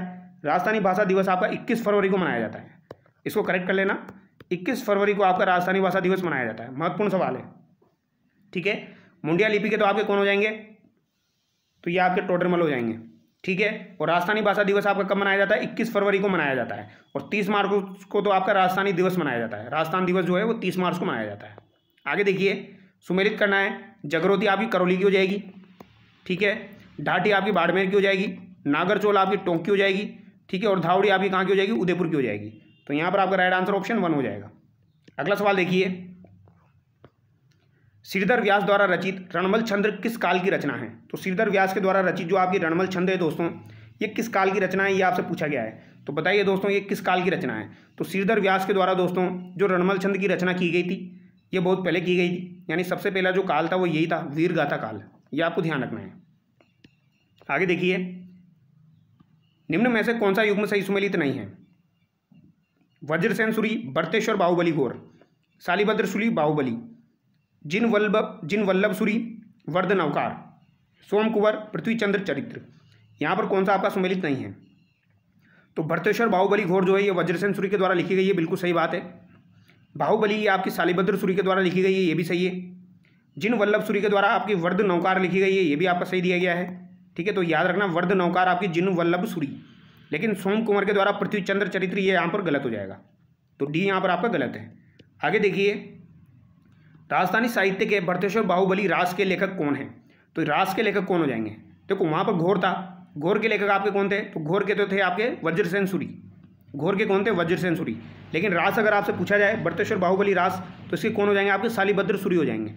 ठीक है, तो दोनों अलग अलग है, ध्यान रखना। भरतेश्वर बाहुबली घोर तो वज्रसेन सूरी हो जाएगा और भरतेश्वर बाहुबली रास आपका शालिभद्र सूरी हो जाएगा। अगला सवाल देखिए, वेली कृष्ण रुक्मणी री, राम रासो, हरिरस आदि किस काल की रचना है? तो वेली कृष्ण रुक्मणी री, राम रासो और हरिरस, देखो इनमें नाम से पता लग रहा है आपको रस आ रहा है, यानी भक्ति काल की हो जाएगी। ठीक है, ऑप्शन बी यहाँ पर आपका सही हो जाएगा। अगला सवाल देखिए, राजस्थानी साहित्य का रीति एवं नीतिपरक काल कब से कब तक रहा है? तो राजस्थानी साहित्य का रीति और नीतिपरक काल कब से कब तक आपका रहा है, ये आपको बताना है दोस्तों। तो 1650 से लेकर 1850 तक का दोस्तों आपका जो उत्तर पूर्व काल था उसे ही रीति और नीतिपरक काल कहा जाता है, ये आपको ध्यान रखना है। ठीक है, एक तो आपका होता है 1050 से लेकर दोस्तों 1450 तक, फिर आपका आता है 1450 से लेकर 1650 तक, फिर आपका आता है 1650 से लेकर 1850 तक, फिर इसके बाद आपका आता है 1850 प्लस वाला, तो ये तो आपका आधुनिक काल हो जाएगा। 1050 से 1450 आपका वीर गाथा काल हो जाएगा और 1450 से लेकर 1650 तक दोस्तों ये आपका भक्ति काल हो जाएगा। ठीक है, तो ये उत्तर भक्ति काल है, ये उत्तर पूर्व भक्ति काल है, तो ये आपको ध्यान रखना। 1650 से लेकर 1850 ईस्वी जो है ये रीति एवं नीतिपरक काल भी कहा जाता है। निम्न में से सूर्यमल मिश्रण बांकीदास का संबंध राजस्थानी साहित्य के किस काल से रहा है? तो सूर्यमल मिश्रण और बांकीदास का संबंध आपका किससे रहा है दोस्तों? तो इनका संबंध आपका आधुनिक काल से रहा है, यानी 1850 के बाद से रहा है। ठीक है, साहित्य की कौन सी विधा राजाओं की कीर्ति, सम्मान और सफलताओं से संबंधित है? तो कीर्ति से, सम्मान से और सफलताओं से संबंधित कौन सी विधा हो जाएगी, ये आपसे पूछा गया है। तो ये कौन सी विधा हो जाएगी? आपकी ख्यात हो जाएगी दोस्तों। तो ख्यात जो है ये आपकी दोस्तों कीर्ति, सम्मान और सफलताओं से संबंधित है। ठीक है, अगला सवाल देखिए, निम्न में से किसके लिए राजस्थानी भाषा में आडी हियाली शब्द प्रचलित है? तो आडी और हियाली शब्द किसके लिए प्रचलित है? तो बताइए दोस्तों ये किसके लिए प्रचलित है? तो पहेलियाँ जो होती है उनके लिए आपका आडी और आपका हियाली। तो आडी और हियाली शब्द जो है दोस्तों ये आपका किसके लिए प्रचलित है? पहेलियों के लिए प्रचलित है। और ये सवाल पूछा जा चुका है, काफ़ी सारे बच्चों ने गलत किया था जब ये पूछा गया था। तो राजस्थानी भाषा में आडी और हियाली पहेलियों को कहा जाता है, यानी पहेलियों के लिए यूज़ में लिया जाता है। मारवाड़ा प्रज्ञानी विगत के लेखक कौन हो जाएंगे आपके? तो ये आपके कौन हो जाएंगे? मुनोत नैणसी हो जाएंगे। महान गणितज्ञ ब्रह्मगुप्त राजस्थान के किस जिले के रहने वाले थे? तो ब्रह्मगुप्त आपके किस जिले के रहने वाले थे? तो ब्रह्मगुप्त जो थे दोस्तों ये भीनमाल के थे, आपके भीनमाल जालोर। ऑप्शन डी यहाँ पर आपके सही हो जाएंगे। पृथ्वीराज रासो के लेखक है, पृथ्वीराज रासो के लेखक कौन हो जाएंगे? तो चंद्रप्रदाय पृथ्वीराज रासो के लेखक हो जाएंगे। चक्रपाणी मिश्र किसका दरबारी विद्वान था? तो चक्रपाणी मिश्र किनके हो जाएंगे दोस्तों? महाराणा प्रताप के हो जाएंगे। ठीक है, तो महाराणा प्रताप के चक्रपाणी मिश्र हो जाएंगे। वेली कृष्ण रुक्मणी री के रचयिता किस शासक के दरबारी कवि थे? तो वेली कृष्ण रुक्मणी री जो ग्रंथ है दोस्तों आपका ये किसके द्वारा लिखा गया था? तो पृथ्वीराज राठौड़ के द्वारा लिखा गया था। और ये किसके दरबारी कवि थे? तो अकबर के दरबारी कवि थे आपके पृथ्वीराज राठौड़, जो कि आपके बीकानेर के थे। ये आपको याद रखना है। अगला सवाल देखिए, किस ग्रंथ को राजस्थान का गजेटियर कहा जाता है? तो राजस्थान का गजेटियर किसे कहा जाता है? तो राजस्थान का गजेटियर किसे कहा जाएगा दोस्तों? तो मारवाड़ा प्रज्ञानी विगत को राजस्थान का गजेटियर कहा जाता है, ये आपको ध्यान रखना है। और जो मैंने अभी आपको बताया वेली कृष्ण रुक्मणी री, ये ग्रंथ कहाँ पर लिखा गया था ये भी आपसे पूछा जा सकता है। तो गागरोन झालावाड़ जो है दोस्तों वहाँ पर उस किले में ये लिखा गया था, ये आपको याद रखना है। गागरोन का किला जो है ये अकबर के द्वारा भेंट किया गया था आपके पृथ्वीराज राठौड़ को, तो ये आपको ध्यान रखना है। निम्न में से देश दर्पण की रचना किसने की थी? तो देश दर्पण जो है दोस्तों इसकी रचना किसके द्वारा की गई है? दयाल दास के द्वारा आपकी देश दर्पण की रचना की गई है। बोल भारमली रा रचनाकार है, तो बोल भारमली जो है दोस्तों इसका रचनाकार आपका कौन हो जाएगा? ये आपसे पूछा गया है। तो बोल भारमली जो है ये किसकी रचना है? सत्यप्रकाश जोशी की रचना है। किसकी रचना हो जाएगी? बोल भारमली किसकी रचना है? सत्यप्रकाश जोशी की रचना है। ऑप्शन सी करेक्ट होगा। बिज्जी किस साहित्यकार का उपनाम है? तो बिज्जी आपका किस साहित्यकार का उपनाम हो जाएगा दोस्तों? तो विजयदान देथा का उपनाम आपका क्या हो जाएगा? बिज्जी हो जाएगा। ठीक है, विजयदान देथा को बिज्जी के नाम से जाना जाता है बोल भारमली किसकी हो जाएगी? सत्य प्रकाश जोशी की हो जाएगी। ठीक है। वंश भास्कर का रचयिता कौन हो जाएगा दोस्तों? तो ये सूर्यमल मिश्रण हो जाएंगे। और सूर्यमल मिश्रण के द्वारा दोस्तों आपकी राम रंजाट भी लिखी गई है, राम रंजाट आपकी लिखी गई है। ठीक है, ये भी आपको याद रखनी है। इसके अलावा धातु रूपावली, धातु रूपावली भी दोस्तों आपकी किसके द्वारा लिखी गई है? सूर्यमल मिश्रण के द्वारा लिखी गई है। और वीर सत्सई तो आपको पता ही होगा, वीर सत्सई जो है वो भी सूर्यमल मिश्रण के द्वारा लिखी गई है। ठीक है। जमीन रो धनी कुणी और मिंजर पुस्तकों के रचयिता कौन है? तो जमीन रो धनी कुणी और मिंजर पुस्तकों के रचयिता आपके कौन हो जाएंगे दोस्तों? तो ये आपके कन्हैयालाल सेठिया हो जाएंगे। तो जमीन रो धनी कुण और मिंजर पुस्तकों के रचयिता कन्हैयालाल सेठिया है। बादली के रचनाकार कौन है? तो चंद्र सिंह जो है ये बादली के रचनाकार है। चंद्र सिंह किसके रचनाकार है? बादली के रचनाकार है। पत्रकारिता का भीष्म पितामह किसे कहा जाता है? तो पंडित झावरमल शर्मा, जिनका संबंध आपका झुंझुनू से हो जाएगा, इन्हें पत्रकारिता का भीष्म पितामह कहा जाता है। केसर विलास नाटक के रचयिता कौन है? तो केसर विलास नाटक के रचयिता आपके कौन हो जाएंगे? शिवचंद भरतिया हो जाएंगे। कौन हो जाएंगे भैया? शिवचंद भरतिया जो है ये आपके केसर विलास नाटक के रचयिता हो जाएंगे। रानी लक्ष्मी कुमारी चुंडावत की रचना नहीं है। तो लक्ष्मी कुमारी चुंडावत की रचना कौन सी नहीं है? केरे चकवा बात, हुकारो दोसा, मांझल रात, धरती रो धुणी। तो धरती रो धिणो जो है दोस्तों ये आपकी लक्ष्मी कुमारी चुंडावत की नहीं है। केरे चकवा बात, हुकारो दोसा और मांझल रात ये आपकी लक्ष्मी कुमारी चुंडावत की हो जाएगी। अगला सवाल देखिए, निम्न में से annals and antiquities of Rajasthan नामक ग्रंथ के रचनाकार है। तो annals and antiquities of Rajasthan जो है दोस्तों ये किसके द्वारा लिखी गई है आपकी? तो ये आपकी दोस्तों कर्नल टोड के द्वारा लिखी गई है। ठीक है। ये कब की बात हो जाएगी आपकी? 1829 के आसपास की बात हो जाएगी। पृथ्वीराज विजय के लेखक कौन है? तो पृथ्वीराज विजय के लेखक आपके कौन हो जाएंगे? जयानक भट्ट हो जाएंगे। तो पृथ्वीराज विजय किसके द्वारा लिखी गई है? जयानक भट्ट के द्वारा लिखी गई है। पृथ्वीराज रासो आपकी चंद्रप्रदाय ने लिखी है। ठीक है, ये आपकी हो गई। इसके अलावा देखिए कानड़देव प्रबंध का रचयिता कौन है? तो कानड़देव प्रबंध का रचयिता आपका कौन हो जाएगा भैया? तो ये पद्मनाभ हो जाएगा। ठीक है, पद्मनाभ के द्वारा आपकी कानड़देव प्रबंध लिखी गई है। तो कानड़देव प्रबंध आपकी पद्मनाभ ने लिखी है। आगे देखिए, हमीर रायण, वीरमायण, रघुनाथ रूपक और कीर्तार बावणी। तो ये आपको बताना है कौन सा सही सुमेलित है। तो हमीर रायण किसकी है? भांडव व्यास की है। भांडव व्यास की आपकी हमीर रायण हो जाएगी। वीरमायण किसकी है दोस्तों? तो वीरमायण आपकी भादर की हो जाएगी। वीरमायण किसकी है? भादर की है। रघुनाथ रूपक किसकी है? तो रघुनाथ रूपक आपकी किसकी हो जाएगी? मच्छाराम सेवक की हो जाएगी। तो मच्छाराम सेवक की आपकी रघुनाथ रूपक हो जाएगी। कीर्तार बावणी किसकी है? तो कीर्तार बावणी आपकी दुरसाहाड़ा की हो जाएगी। तो कीर्तार बावणी दुरसाहाड़ा की है। रघुनाथ रूपक मच्छाराम सेवक की है। वीरमायण आपकी भादर की है। ऑप्शन 4 यहाँ पर आपका सही हो जाएगा। आगे देखिए, संस्कृतिरी सनातन ढीठ के लेखक है। तो संस्कृतिरी सनातन ढीठ के लेखक कौन हो जाएंगे दोस्तों? इंपॉर्टेंट सवाल है। तो पूछा जाए संस्कृतिरी सनातन ढीठ के लेखक कौन है दोस्तों? तो ये आपके भंवरलाल सामोर है। कौन है दोस्तों? भंवरलाल सामोर। आगे देखिए, निम्न में से कौन सा सही सुमेलित नहीं है? तो यहाँ पर कौन सा आपका सही सुमेलित नहीं है? पोतीखाना जयपुर। तो पोतीखाना तो जयपुर में आपका सही है। राजस्थान उर्दू अकादमी अलवर, तो ये गलत हो जाएगा। राजस्थान उर्दू अकादमी आपकी अलवर गलत है, ये आपकी जयपुर होना चाहिए। अरबी फारसी शोध संस्थान यहाँ पर टोंक दिया गया है, ये तो सही है आपका। राजस्थानी पंजाबी भाषा अकादमी जयपुर, ये भी सही है। तो यहाँ पर A C D सही है, B यहाँ पर आपका गलत हो जाएगा। अगला सवाल देखिए, ब्लू पोएट्री कला कहाँ की प्रसिद्ध है? तो ब्लू पोएट्री कला आपकी कहाँ की हो जाएगी भैया? तो ये जयपुर की हो जाएगी। ठीक है, कृपाल सिंह शेखावत का संबंध किससे है? तो इंपॉर्टेंट सवाल है। कृपाल सिंह शेखावत का संबंध राजस्थानी ब्लू पोएट्री से हो जाएगा। ब्लू पोएट्री से आपके कृपाल सिंह शेखावत का संबंध है दोस्तों, इंपॉर्टेंट है। इन्हें आपका दोस्तों पद्मश्री भी दिया जा चुका है, मुझे जहाँ तक याद आ रहा है। इन्हें शायद 1974 में पद्मश्री दिया गया था, एक बार क्रॉस चेक कर लेना, बट 1974 मुझे याद आ रहा है इनको पद्मश्री दिया गया था। ठीक है, अगला सवाल देखिए, किस जिले की ब्लैक पोएट्री फूलदानों, प्लेटों और मटकों के लिए प्रसिद्ध है? तो दोस्तों ब्लैक पोएट्री फूलदानों, प्लेटों और मटकों के लिए प्रसिद्ध है। ये कहाँ की हो जाएगी आपकी? जैसलमेर, जोधपुर, बूंदी, कोटा। तो यहाँ पर राइट आंसर क्या हो जाएगा आपका? कोटा हो जाएगा। यानी अगर आपसे ब्लैक पोएट्री पूछी जाए तो ब्लैक पोएट्री आपकी कहाँ की हो जाएगी? कोटा और सवाई माधोपुर की हो जाएगी। इसमें सवाई माधोपुर भी आता है आपका, तो ब्लैक पोएट्री कोटा और सवाई माधोपुर की हो जाएगी। जबकि ब्लू पोएट्री आपकी कहाँ की है? तो ब्लू पोएट्री आपकी जयपुर की हो जाएगी। नाथद्वारा के मोलेला गाँव का संबंध किस कला से है? तो नाथद्वारा का जो मोलेला गाँव है इसका संबंध आपका किस कला से हो जाएगा? तो मोलेला राज संबंध टेराकोटा से संबंधित है। किससे संबंधित है? टेराकोटा से आपका संबंधित है। लकड़ी के बने देव विमान जिनकी देव झूलनी एकादशी पर झांकी निकाली जाती कहलाती है।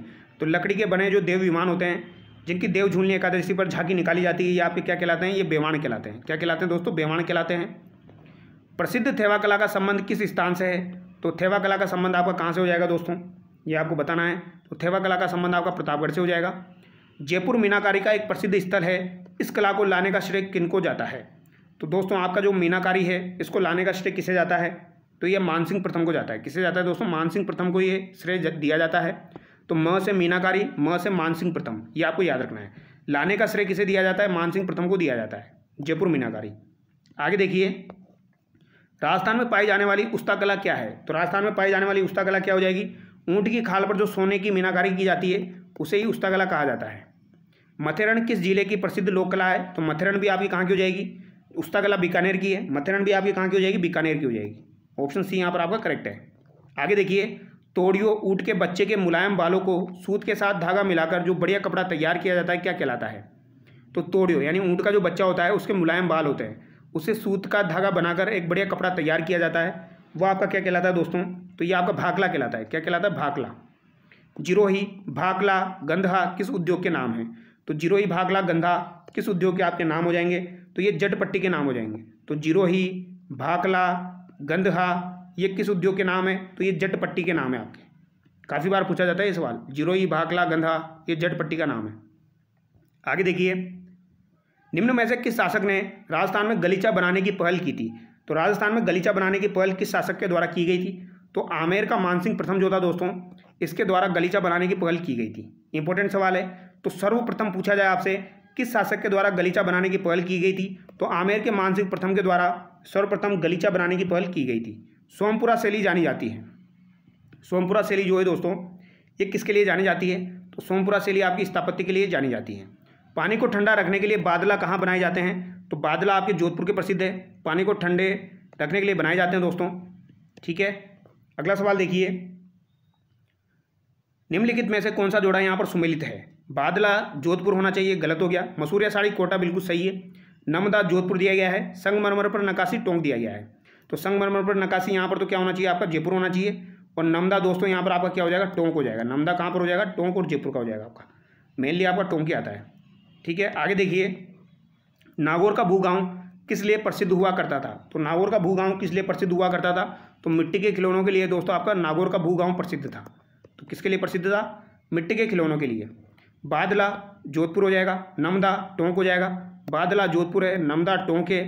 पावर रजाई आपकी क्या हो जाएगी दोस्तों? बताइए। ए में तो आपका 3rd हो गया, बी में आपका क्या हो गया? 4 हो गया, 2 में दिया गया है। इसके अलावा आपका पावर रजाई दिया गया है। तो पावर रजाई में आपका क्या हो जाएगा दोस्तों? पावर रजाई में आपका जयपुर हो जाएगा। केसला उद्योग आपका लेटा हो जाएगा। बिल्कुल सही है, केसला उद्योग आपका लेटा हो जाएगा। ठीक है, तो यहाँ पर आपका राइट आंसर क्या हो जाएगा? ऑप्शन ए हो जाएगा। अगला सवाल देखिए, लेटा जालोर कौन सा हस्तशिल्प स्थान सही सुमेलित नहीं है? तो कौन सा हस्तशिल्प स्थान आपका सही सुमेलित नहीं है? टाई एंड डाई जिन्हें बंदेज कहा जाता है, ये जयपुर सही है। लकड़ी के खिनौले बस्सी दिया गया है। तहनीसा अलवर है। तारकसी का काम जयपुर है। तो यहाँ पर ऑप्शन लगा हुआ है ऑलरेडी। तारकसी का काम जो है दोस्तों ये आपका जयपुर का ना होकर कहाँ का है दोस्तों? तो ये आपका नाथद्वारा का प्रसिद्ध है। कहाँ का प्रसिद्ध है? आपका नाथद्वारा का प्रसिद्ध है आपका तारकसी का काम। ठीक है, तहनीसा अलवर की हो जाएगी। लकड़ी के खिलौने जो है ये आपके बस्सी के हो जाएंगे। तो लकड़ी के खिलौने आपको याद रखने बस्सी, तहनीसा अलवर और बंदेज आपका जयपुर। ठीक है, तारकसी आपका नाथद्वारा का हो जाएगा। मोजड़ी का संबंध है, तो मोजड़ी का संबंध किससे हो जाएगा दोस्तों? जूते से हो जाएगा। जूते जो होते हैं उन्हें मोजड़ी कहा जाता है। ऑप्शन सी यहाँ पर आपका करेक्ट हो जाएगा। अगला सवाल देखिए, निम्नलिखित में से कौन सा नृत्य शेखावटी क्षेत्र का नृत्य नहीं है? तो शेखावटी क्षेत्र का नृत्य यहाँ पर आपका कौन सा नहीं है ये आपको बताना है दोस्तों। तो बताइए इसका राइट आंसर क्या हो जाएगा? तो निम्नलिखित में से कौन सा नृत्य शेखावटी क्षेत्र का नहीं है? बम नृत्य है, कच्ची घोड़ी है, चंग है, गीदड़ है। तो गीदड़ नृत्य शेखावटी का है, चंग भी शेखावटी का है, कच्ची घोड़ी भी शेखावटी का है। बम नृत्य जो है ये आपका शेखावटी का नहीं है दोस्तों। तो ऑप्शन ए यहाँ पर आपका गलत हो जाएगा क्योंकि ये अलवर भरतपुर का है आपका। ठीक है, गीदड़ नृत्य का संबंध किस स्थान से है? तो गीदड़ नृत्य का संबंध आपका किस स्थान से हो जाएगा? शेखावटी से हो जाएगा। अगला सवाल देखिए, निम्नलिखित को सुमेलित कीजिए। यहाँ पर आपको सुमेलित करना है दोस्तों। बताइए, ढोल नृत्य आपका जालोर का है, तो ढोल नृत्य जालोर का हो जाएगा। बम नृत्य अलवर भरतपुर का है। राई नृत्य आपका डूंगरपुर बांसवाड़ा का हो जाएगा। राई नृत्य काफ़ी बार पूछा जाता है, याद रखिएगा। तो यहाँ पर 213 हो जाएगा। तो 213 यहाँ पर इसमें दिया गया है, बी सही हो जाएगा। लोक नृत्यों की आत्मा किस नृत्य को कहा जाता है? तो लोक नृत्यों की आत्मा किस नृत्य को कहा जाता है भैया? तो एक घूमर नृत्य को कहा जाता है लोक नृत्यों की आत्मा। ठीक है, नृत्यों का सिरमौर ये सब किसको कहा जाएगा? घूमर नृत्य को कहा जाएगा। अग्नि नृत्य का प्रारंभ एवं आयोजन मुख्यतः किया जाता है। तो अग्नि नृत्य का प्रारंभ और आयोजन कहाँ पर किया जाता है? तो ये आपका दोस्तों कहाँ पर किया जाएगा? बीकानेर में किया जाएगा। अग्नि नृत्य आपका कहाँ का प्रसिद्ध है? बीकानेर का प्रसिद्ध है। कतरिया सर बीकानेर। जसनाती संप्रदाय अग्नि नृत्य के लिए प्रसिद्ध है। अग्नि नृत्य का उद्गम किस स्थान से हुआ है? तो ये आपके कतरे असर बीकानेर से हुआ है। ठीक है, जसनाती संप्रदाय का प्रसिद्ध नृत्य आपका अग्नि नृत्य। बम नृत्य जो अलवर भरतपुर में प्रसिद्ध है, यहाँ बम शब्द से क्या तात्पर्य है? बम शब्द से तात्पर्य क्या हो जाएगा? नगाड़ा। तो बम का अर्थ क्या हो जाएगा? नगाड़ा हो जाएगा। ऑप्शन डी यहाँ पर आपका करेक्ट है। अगला सवाल देखिए, साधु शिकारी, सेठ सेठानी, दूल्हा दुल्हन आदि किस नृत्य के प्रमुख स्वांग है?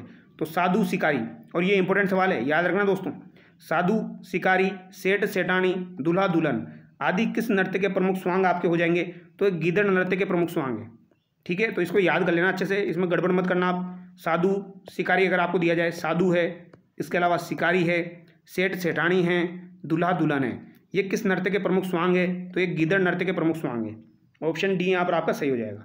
अगला सवाल देखिए, क्वेश्चन नंबर 9, निम्न में से कौन सा लोक नृत्य जालोर जिले का प्रतिनिधित्व करता है? तो जालोर का ढोल नृत्य हो जाएगा। छिद्रित मटका जिसमें दीपक जलता है किस नृत्य की विशेषता है? तो छिद्रित मटका होता है, फिर उसमें दीपक जलता है, किस नृत्य की विशेषता है? तो ये गुडला नृत्य की आपकी विशेषता हो जाएगी। ठीक है, किसकी विशेषता है? गुडला नृत्य की। मुगल सम्राट शाहजहां के समय से ही प्रसिद्ध नाहर नृत्य के आयोजन की परंपरा कहाँ प्रचलित है? तो नाहर नृत्य जो है ये मांडलगढ़ भीलवाड़ा का आपका प्रसिद्ध है। ऑप्शन सी यहाँ पर आपका सही हो जाएगा, और ये शाहजहां के समय का प्रसिद्ध है। निम्न में से कौन सा नृत्य व्यावसायिक नृत्यों की श्रेणी में नहीं आता है? तो सभी के सभी लगभग व्यावसायिक नृत्यों की श्रेणी में आते हैं, लेकिन कुछ नृत्य अभी ऐसे हैं जो व्यावसायिक नृत्यों की श्रेणी में नहीं आते हैं। जैसे कि भवाई नृत्य जो है ये व्यावसायिक नृत्य है, कच्ची घोड़ी भी व्यावसायिक नृत्य है, तेरह थाली जो है दोस्तों ये भी आपका एक व्यावसायिक नृत्य हो चुका है, लेकिन गैर नृत्य जो है ये अभी भी आपका व्यावसायिक नृत्य में नहीं आता है। ऑप्शन सी यहाँ पर आपका सही हो जाएगा। तारा शर्मा निम्न में से किस नृत्य की प्रसिद्ध कलाकार है? तो तारा शर्मा जो है दोस्तों इनका संबंध जो है ये भवाई नृत्य से हो जाएगा। तो तारा शर्मा, शांता गांधी, ये सभी के सभी आपके भवाई नृत्य से संबंधित है। तेरह थाली नृत्य किस लोक देवता के यशोगान में किया जाता है? तो रामदेव जी की स्मृति में आपका तेरह थाली नृत्य किया जाता है दोस्तों। 13 मंजीरे बांधे जाते हैं और ये नृत्य किया जाता है। नृत्य जो केवल पुरुषों द्वारा किया जाता है, तो ऐसा कौन सा नृत्य है जो कि केवल पुरुषों के द्वारा किया जाएगा? तो देखने से पता लग गया भैया, कच्ची घोड़ी शेखावटी का आपका केवल पुरुषों के द्वारा किया जाता है। कच्ची घोड़ी है, तो कच्ची घोड़ी क्या है दोस्तों? एक आपका व्यावसायिक नृत्य है। आगे देखिए, सुमेलित नहीं है, तो यहाँ पर कौन सा आपका सुमेलित नहीं है? राई नृत्य आपका भील, वालर नृत्य गरासिया, पणिहारी नृत्य डामोर, संक्रिया नृत्य कालबेलिया। तो पणिहारी नृत्य जो है दोस्तों यहाँ पर भी आपका क्या होना चाहिए? कालबेलिया होना चाहिए, क्योंकि पणिहारी नृत्य भी आपके कालबेलियों का नृत्य है। वालर गरासियों का है, तो वालर, लूर, कूद, मोरिया ये सब गरासियों के हैं। राई भील के हो जाएगा, पणिहारी संक्रिया ये कालबेलियों के हो जाएंगे। आगे देखिए, अगला सवाल है दोस्तों आपका, प्रसिद्ध राजस्थानी लोक नृत्य की गुलाबों का संबंध किस नृत्य से है? तो गुलाबों का संबंध अगर आपसे पूछा जाए तो इनका संबंध आपका किस नृत्य से हो जाएगा? तो कालबेलिया नृत्य से इनका संबंध हो जाएगा। ठीक है, और इनको पद्मश्री भी दिया जा चुका है, ये भी आपको याद रखना है। किस लोक नृत्य में डफली, गुरालियों, खंजरी और पुंगीवाद यंत्रों का प्रयोग किया जाता है? तो पुंगीवाद यंत्रों का, खंजरीवाद यंत्र का, गुरालियों, डफलीवाद यंत्र का प्रयोग किया जाता है। तो किस में किया जाता है? एक कालबेलिया नृत्य में किया जाता है। स्पेशली पुंगी आपको याद रखना है दोस्तों, ये पुंगी काफ़ी बार पूछा जाता है। कालबेलियों का जो प्रमुख वाद्य यंत्र है वो पुंगी हो जाएगा आपका। तो डफली, गुरालियों, खंजरी, इसके अलावा पुंगी। तो डफली याद रह जाए तो रख लेना, गुरालियों भी है, खंजरी भी है और पुंगी भी है। आगे देखिए, फल्गुबाई किस नृत्य से संबंधित है? तो फल्गुबाई जो है दोस्तों ये आपकी चरी नृत्य से संबंधित है, गुज्जर जाति के द्वारा किया जाता है। रतवाई लोक नृत्य संबंधित है, तो रतवाई लोक नृत्य आपका किससे संबंधित है? तो ये मेवात क्षेत्र से संबंधित है। तो रतवाई लोक नृत्य आपका मेवात क्षेत्र का नृत्य है। ठीक है, रणबाजा और रतवाई ये दोनों आपके कहाँ के हो जाएंगे? तो ये आपके मेवात के हो जाएंगे। रणबाजा भी आपको ध्यान रखना है, तो रणबाजा और आपका रतवाई। सुमेलित कीजिए, चरी नृत्य, रणबाजा नृत्य, संक्रिया नृत्य, चक्री नृत्य। तो सुमेलित करना है। चरी नृत्य तो गुजरों का हो गया दोस्तों, ठीक है, फल्गुबाई हो गया। रणबाजा मैंने अभी आपको बता दिया मेव का हो गया। संक्रिया नृत्य आपका कालबेलियों का हो गया। ठीक है, चक्री नृत्य आपका कंजर का हो जाएगा। चक्री को इसी तरीके से याद रखना है आपको, एक तो चक्री होता है, एक धाकड़ भी होता है आपका, तो एक यहाँ से निकालना है और इसको करना है कंजर। ठीक है, ये आपको ध्यान रखना है। तो चक्री नृत्य आपका कंजर जाति का हो जाएगा। बाकी अभी और भी आ जाएंगे आपके। भील पुरुषों द्वारा विवाह के अवसर पर किया जाने वाला नृत्य कौन सा है? तो भील पुरुषों के द्वारा जब विवाह किया जाता है उस अवसर पर कौन सा नृत्य आपका किया जाता है? तो हाथीमना नृत्य यहाँ पर किया जाता है। ठीक है, वालर नृत्य किस जनजाति का नृत्य माना जाता है? तो वालर नृत्य आपका गरासिया जनजाति का नृत्य हो जाएगा दोस्तों। ठीक है, बिना वाद्य यंत्र के किया जाता है। गरासियों द्वारा किया जाने वाला किस नृत्य में वाद्य यंत्रों का प्रयोग नहीं होता है? तो ये आपका वालर नृत्य हो जाएगा, बिना वाद्य यंत्र के किया जाता है दोस्तों। गरासिया महिलाओं द्वारा वधु पक्ष से रिश्ते की मांग के समय कौन सा नृत्य किया जाता है?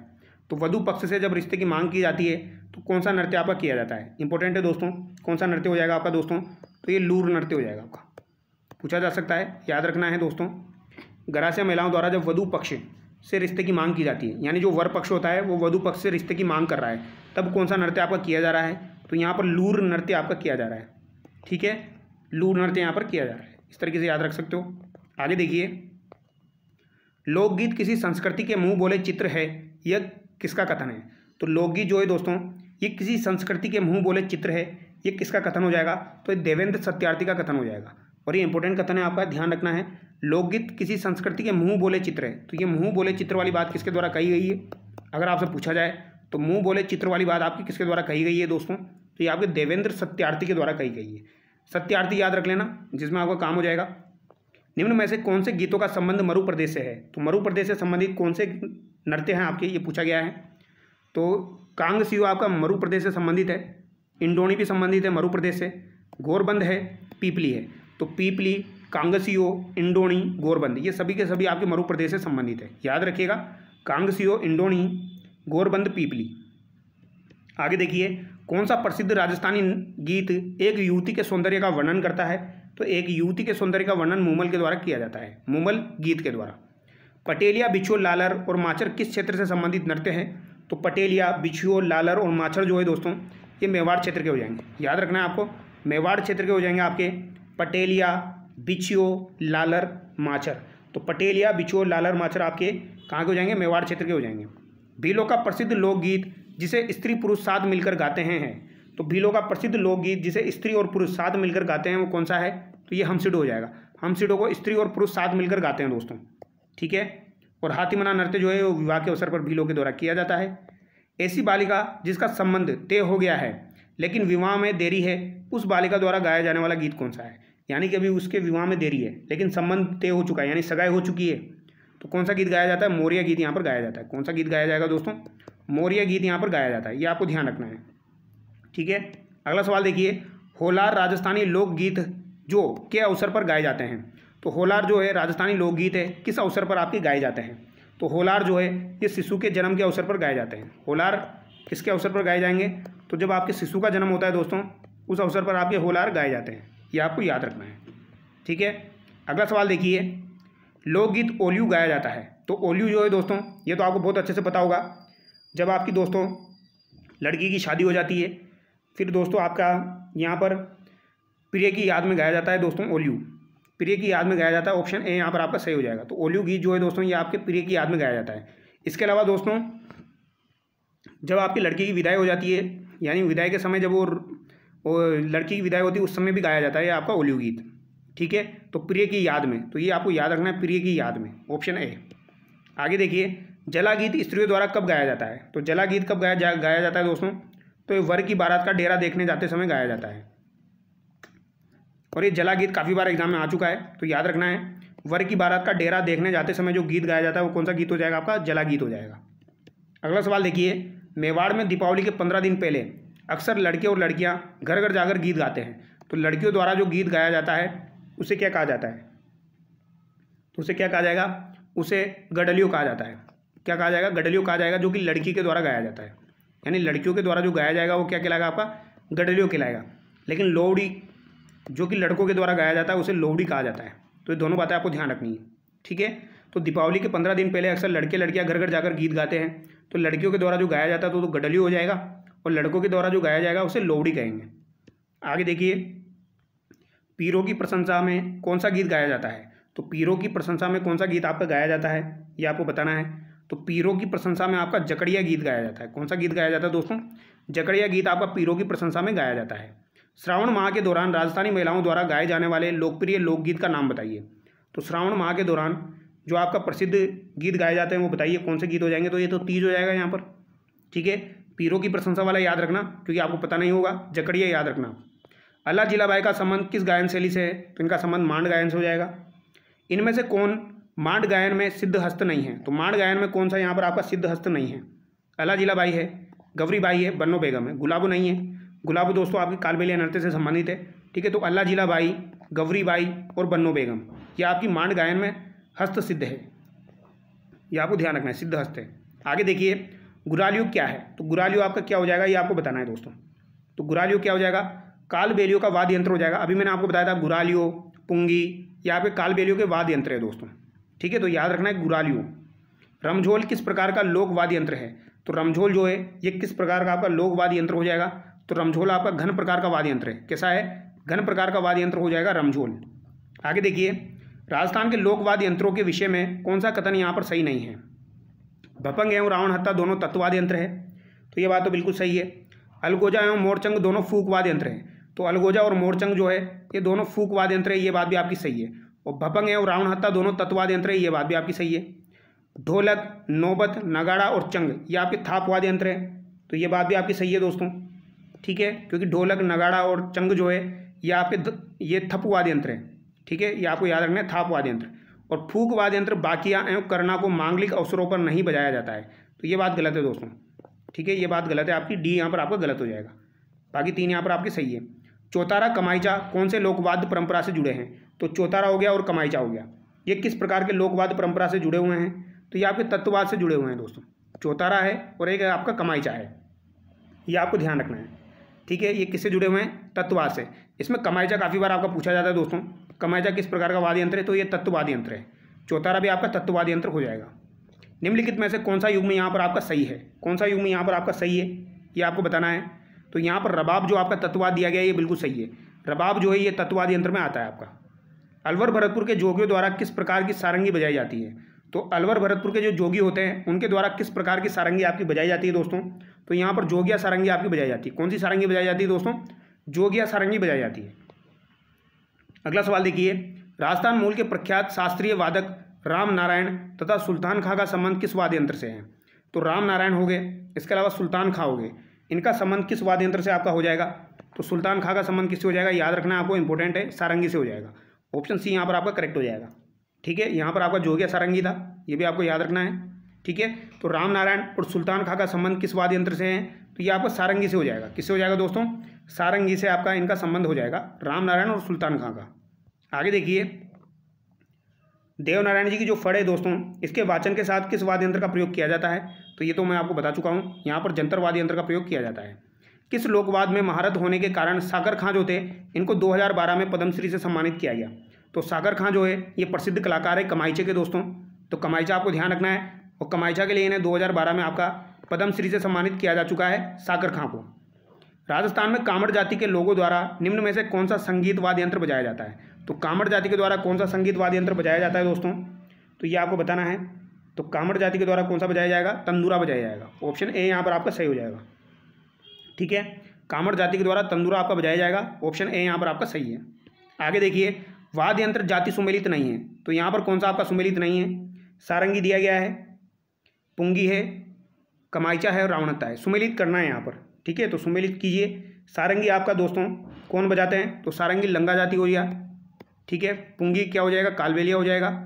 कमाईचा क्या हो जाएगा? आपका मांगणियार हो जाएगा। रावणत्ता भोपे हो जाएंगे। ठीक है, तो यहाँ पर आपका राइट आंसर ऑप्शन डी हो जाएगा। तो ये आपको याद रखना है, सारंगी लंगा जाति हो जाएगा, पुंगी कालबेलिया हो जाएगा, कमाईचा आपका मांगणियार हो गया, रावणत्ता भोपे हो गए। आगे देखिए, ये सभी सवाल आपके एग्जाम में आ चुके हैं, वेरी वेरी इंपॉर्टेंट है। अगर आपको ये सवाल पता नहीं है तो आप बहुत पीछे हो दोस्तों, अगर आप इन सवालों का आंसर नहीं कर पा रहे तो। पेपे खा का संबंध किस वाद्य यंत्र से है? तो पेपे खा का संबंध सरनाई से हो जाएगा आपका। किससे हो जाएगा? सुरनाई से हो जाएगा दोस्तों। ठीक है, पेपे खा का संबंध आपका सुरनाई से हो जाएगा। मंदिरों तथा राजाओं के महलों के मुख्य द्वार पर बजाए जाने वाला वाद्य यंत्र कौन सा है? तो ये नौबत आपका बजाया जाता है दोस्तों। कौन सा बजाया जाता है? नौबत। मिट्टी के छोटे बर्तन पर खाल मंडकर बनाया जाने वाला वाद्य यंत्र कौन सा है? तो मिट्टी का जो छोटा बर्तन होता है उस पर खाल मंडकर जो वाद्य यंत्र बनाया जाता है, ये कौन सा होता है आपका दोस्तों? तो ये कुंडी होता है। कौन सा होता है दोस्तों? कुंडी। ये आपको ध्यान रखना है, कौन सा होता है? कुंडी होता है। तो यहाँ पर ऑप्शन ए यहाँ पर आपका सही हो जाएगा। ठीक है, ये आपको ध्यान रखना है। तो मिट्टी के छोटे बर्तन पर खाल मंडकर जो बनाया जाने वाला वाद्य यंत्र है वो आपका कुंडी कहलाता है। ठीक है, अगला सवाल देखिए दोस्तों, राजस्थान का ज्ञात तिथि वाला सबसे पुराना मंदिर कौन सा है? अगर आपसे पूछा जाए ज्ञात तिथि वाला सबसे पुराना मंदिर आपका कौन सा हो जाएगा? तो ये आपका कौन सा हो जाएगा दोस्तों? शीतलेश्वर महादेव मंदिर झालरापाटन वाला हो जाएगा। कौन सा हो जाएगा? शीतलेश्वर महादेव मंदिर झालरापाटन। ये ज्ञात तिथि वाला सबसे पुराना मंदिर आपका वेरी वेरी इंपॉर्टेंट है। भरमर माता का मंदिर आपका कहाँ पर स्थित है? जो कि आपका गुप्तकालीन मंदिर है। कैसा मंदिर है? आपका गुप्तकालीन मंदिर है। एक आपको राजस्थान में चोरचोमा का मंदिर, चार चोमा का मंदिर भी देखने को मिलता है दोस्तों। चार चोमा का मंदिर जो है राजस्थान के अंदर कोटा में, वो भी आपका गुप्तकालीन है। इसके अलावा भरमर माता का मंदिर भी आपका गुप्तकालीन है। ये कहाँ पर है? आपका छोटी सादड़ी में हो जाएगा। आगे देखिए, कौन सा मंदिर गुज्जर प्रतिहार वास्तुशैली का नहीं है? तो गुज्जर प्रतिहार वास्तुशैली का कौन सा मंदिर आपका यहाँ पर नहीं है? तो अभी मैंने बताया चारचौमा मंदिर जो है ये गुप्तकालीन है आपका दोस्तों। ठीक है, किराड़ू माता का सोमेश्वर मंदिर यानी किराड़ू का सोमेश्वर मंदिर, ओशिया का सूर्य मंदिर, गोट मांगलो का दधी माता मंदिर, ये सभी के सभी आपके गुज्जर प्रतिहार संबंधित है। चारचौमा का शिव मंदिर आपका गुप्तकालीन है। एक तो चारचौमा है, एक आपका कंसुआ का मंदिर है कोटा में, इसके अलावा एक आपका ये वाला हो गया दोस्तों भरमर माता का मंदिर, ये सब गुप्तकालीन है आपके। ठीक है, हालांकि कंसुआ वाला जो है उसमें मौर्य काल भी आपको देखने को मिलता है, लेकिन गुप्तकाल भी है। तो सास बहू का मंदिर कहाँ स्थित है? तो सास बहू का मंदिर आपका कहाँ पर हो जाएगा दोस्तों? तो ये आपका उदयपुर में हो जाएगा सास बहू का मंदिर। निम्न में से कौन सा सही सुमेलित नहीं है? सोनी जी की नशिया अजमेर सही है, महावीर जी का मंदिर करौली दिया गया है, सही है। केसरियानाथ जी का मंदिर उदयपुर, ये भी सही है। चांदखेड़ी मंदिर जो आपका डूंगरपुर है ये गलत है। चांदखेड़ी का मंदिर कहाँ पर हो जाएगा दोस्तों? तो ये आपके कहाँ पर हो जाएंगे? ये झालावाड़ में हो जाएंगे आपके। चांदखेड़ी के जैन मंदिर आपके झालावाड़ में है। ठीक है, विश्व का प्रथम बर्मा मंदिर कहाँ स्थित है? तो विश्व का प्रथम बर्मा मंदिर आपका कहाँ पर है? अजमेर में हो जाएगा। नीलकंठेश्वर महादेव मंदिर किस जिले में है? तो ये अलवर में हो जाएगा आपका। त्रिपुरा सुंदरी एक प्राचीन मंदिर है जो बांसवाड़ा के कहाँ पर है दोस्तों? तो उमराई गांव में है। तो उमराई तलवाड़ा आपको ध्यान रखना है, उमराई भी ध्यान रखना है, इसके साथ तलवाड़ा भी आपको ध्यान रखना है। तो उमराई तलवाड़ा दोनों चीज़ें आपको ध्यान रखनी है। राजस्थान का मिनी खजुराहो किसे कहा जाता है? तो राजस्थान का मिनी खजुराहो किसे कहा जाएगा दोस्तों? तो भंड देवरा मंदिर जो है दोस्तों ये आपका 12 वाला, इसे ही आपका दोस्तों मिनी खजुराहो कहा जाता है। ठीक है, कौन सा मंदिर खजुराहो के समान काम क्रीड़ाओं के चित्रण के कारण राजस्थान का खजुराहो कहलाता है? तो राजस्थान का खजुराहो क्रीड़ाऊ मंदिर बाड़मेर को कहा जाता है। ठीक है, अगला सवाल देखिए, किस मंदिर के बारे में कहा जाता है कि उसके निर्माण में पानी के स्थान पर घी का इस्तेमाल किया गया था? तो उसके निर्माण में पानी के स्थान पर घी का इस्तेमाल किया गया था। तो ये भामाशाह जैन मंदिर बीकानेर के बारे में कहा जाता है। भामाशाह जैन मंदिर बीकानेर के बारे में कहा जाता है। बारडोली के मंदिर समूह में कितने शिव मंदिर है? तो बारडोली का मंदिर समूह जो है दोस्तों ये शिव मंदिर है आपका। तो यहाँ पर कितने आपके शिव मंदिर है ये आपसे पूछा गया है। तो 9 यहाँ पर शिव मंदिर है, ये आपको ध्यान रखना है। ठीक है, 9 शिव मंदिर यहाँ पर है। बारडोली के मंदिर समूह में कितने शिव मंदिर हो जाएंगे? 9 हो जाएंगे। चित्तौड़ के कुंभश्याम मंदिर का जीर्णोद्धार किसने करवाया? तो चित्तौड़ का जो आपका कुंभश्याम मंदिर है इसका जीर्णोद्धार किसके द्वारा करवाया गया है दोस्तों? तो ये राणा कुंभा के द्वारा करवाया गया। ऑप्शन बी यहाँ पर आपका सही हो जाएगा। बालाजी के दाढ़ी और मूंछ वाली प्रतिमा का मंदिर कौन सा है? तो बालाजी के दाढ़ी है और मूंछ वाली प्रतिमा है, ये मंदिर आपका कहाँ का हो जाएगा? तो सालासर चूरू का हो जाएगा दोस्तों। ये यहाँ पर आपका ऑप्शन ए सही हो जाएगा। ठीक है, और कुंभश्याम मंदिर का जीर्णोद्धार कुंभा ने करवाया है और बालाजी के दाढ़ी और मूंछ वाली प्रतिमा आपकी सालासर में हो जाएगी। हर्षद माता का मंदिर कहाँ पर है आपका? तो ये आबानेरी दौसा में हो जाएगा। झालावाड़ के सूर्य मंदिर को किस रूप में भी जाना जाता है? तो झालावाड़ का जो सूर्य मंदिर है दोस्तों इसे किसके रूप में भी जाना जाता है ये आपसे पूछा गया है। तो इसे 7 सहेलियों का मंदिर भी कहा जाता है। तो झालावाड़ का जो सूर्य मंदिर है इसे 7 सहेलियों का मंदिर भी कहा जाता है। तो ये भी आपको याद रखना है क्योंकि एक बार ये भी एग्जाम में पूछा गया था 7 सहेलियों का मंदिर कहाँ पर है? तो ये आपका झालावाड़ में हो जाएगा। ठीक है, तो इस तरीके से पूछा जा सकता है। आगे देखिए, किस मंदिर को खंभों का अजायब घर भी कहा जाता है? तो खंभों का अजायब घर किसे कहा जाएगा दोस्तों? तो ये आपके किसे कहा जाएगा? ये आपके जैन मंदिर रणकपुर वाले को कहा जाएगा। किसे कहा जाएगा? जैन मंदिर रणकपुर पाली में जो है उसे कहा जाएगा। दिलवाड़ा स्थित लूण वसई मंदिर का निर्माण किसने करवाया था? तो दिलवाड़ा में आपके 5 मंदिरों का समूह है। लूण वसई है, विमल वसई है, काफ़ी सारे मंदिर हैं। तो यहाँ पर लूण वसई मंदिर का निर्माण किसने करवाया था? तो लूण वसई मंदिर का निर्माण वास्तुपाल व तेजपाल ने करवाया था। और विमल वसई जो मंदिर है उसका निर्माण किसने करवाया था? तो विमल वसई मंदिर जो है दोस्तों उसका निर्माण विमल शाह के द्वारा करवाया गया था। तो यहाँ पर वास्तुपाल और तेजपाल आपका बिल्कुल सही हो जाएगा, ये आपको ध्यान रखना है। लूण वसई मंदिर का निर्माण वास्तुपाल और तेजपाल ने करवाया था। मंदिर व जिलों को सुमेलित कीजिए। तो सुमेलित करना है दोस्तों, यहाँ पर आपको बताइए क्या आपका आंसर होगा। तो कामेश्वर मंदिर जो है ये कहाँ पर हो जाएगा आपका? तो कामेश्वर मंदिर दिया गया है, ये आपका पाली में हो जाएगा दोस्तों कामेश्वर मंदिर। ठीक है, शीतलेश्वर मंदिर हम देख चुके हैं, झालावाड़ में हो जाएगा। पीपला माता का मंदिर आपका कहाँ पर हो जाएगा? तो ये आपका जोधपुर में हो जाएगा। नीलकंठ आपका अलवर में हो जाएगा। तो नीलकंठ सबसे ईजी था, यहाँ पर 1-1 यहाँ पर दिया गया है। पीपला माता आपका जोधपुर हो जाएगा, 2 यहाँ पर है। शीतलेश्वर आपका दोस्तों झालावाड़ है और कामेश्वर मंदिर आपको ध्यान रखना है पाली में है। ऑप्शन बी यहाँ पर आपका सही है, यानी ये पीपला माता आपको ध्यान रखना है जोधपुर में है, कामेश्वर महादेव मंदिर आपका पाली में है। ठीक है, आगे देखिए, हाल ही में यूनेस्को ने राजस्थान के 6 पहाड़ी किलों को विश्व धरोहर सूची में शामिल किया है। वो किले आपके कौन से हैं दोस्तों? तो ये किले कौन से हो जाएंगे आपके दोस्तों? चीकू गाजर आम से हम याद रखते हैं, तो चीकू फिर गाजर और आम से हम याद रखते हैं। ऑप्शन ए यहाँ पर आपका सही हो जाएगा, ये 6 पहाड़ी किलों को शामिल किया गया था। निम्नलिखित में से कौन सा दुर्ग जलदुर्ग का उदाहरण है? तो जलदुर्ग का सबसे बेहतर उदाहरण आपका कौन सा है? गागरोन दुर्ग है। इसके अलावा अगर आपसे पूछा जाए बेसोरगढ़ दुर्ग जो है दोस्तों ये भी आपका जलदुर्ग की श्रेणी में आता है। इसके अलावा शेरगढ़ दुर्ग जो है 12 वाला, वो भी आपका दोस्तों किस में आता है, जल दुर्ग की श्रेणी में आता है, जिसे कोषवर्धन दुर्ग के नाम से भी जाना जाता है। राजस्थान का सबसे बड़ा लिविंग फोर्ट कौन सा है, इंपॉर्टेंट सवाल है। राजस्थान का सबसे बड़ा लिविंग फोर्ट जो है वो चित्तौड़गढ़ वाला है, ऑप्शन है सही है। जैन विजय स्तंभ कहाँ पर स्थित है, तो जैन विजय स्तंभ आपका चित्तौड़गढ़ में है। गोरा बादल महल व नवलखा बुर्ज कहाँ स्थित है, तो गोरा बादल महल और नवलखा बुर्ज, बुर्ज पूछा गया है दोस्तों। नवलखा बुर्ज की बात की जाए तो ये कहाँ पर है, आपका चित्तौड़गढ़ में है। और नवलखा दरवाजे की बात की जाए तो फिर वो आपका कहाँ पर हो जाएगा, रणथंभौर में हो जाएगा। संकट काल में कौन सा किला मेवाड़ के राज परिवार का आश्रय स्थल रहा था, तो ये कौन सा रहा था दोस्तों, कुंभलगढ़ रहा था। ऑप्शन सी यहाँ पर आपका करेक्ट हो जाएगा। ठीक है, कुंभलगढ़ जो है ये संकट काल में मेवाड़ का जो है वो आश्रय स्थल रहा था। किस दुर्ग के लिए कहा गया है, यह दुर्ग बख्तरबंद है, तो बख्तरबंद दुर्ग किसको कहा गया है दोस्तों, तो रणथंभौर का जो सवाई माधोपुर का किला है इसे कहा गया है। इतिहास प्रसिद्ध सिवाना दुर्ग किस जिले में स्थित है, तो सिवाना दुर्ग आपका कहाँ पर हो जाएगा दोस्तों, तो ये आपका बाड़मेर में हो जाएगा। किस किले को तारागढ़ के नाम से भी जाना जाता है, तो तारागढ़ के नाम से किस किले को जाना जाएगा दोस्तों, तो बूंदी का जो किला है इसे तारागढ़ के नाम से भी जाना जाता है। बूंदी का किले का निर्माण 1354 में दोस्तों आपका करवाया गया था बर सिंह के द्वारा। ये आपको ध्यान रखना है, किसके द्वारा करवाया गया था, बर सिंह के द्वारा करवाया गया था।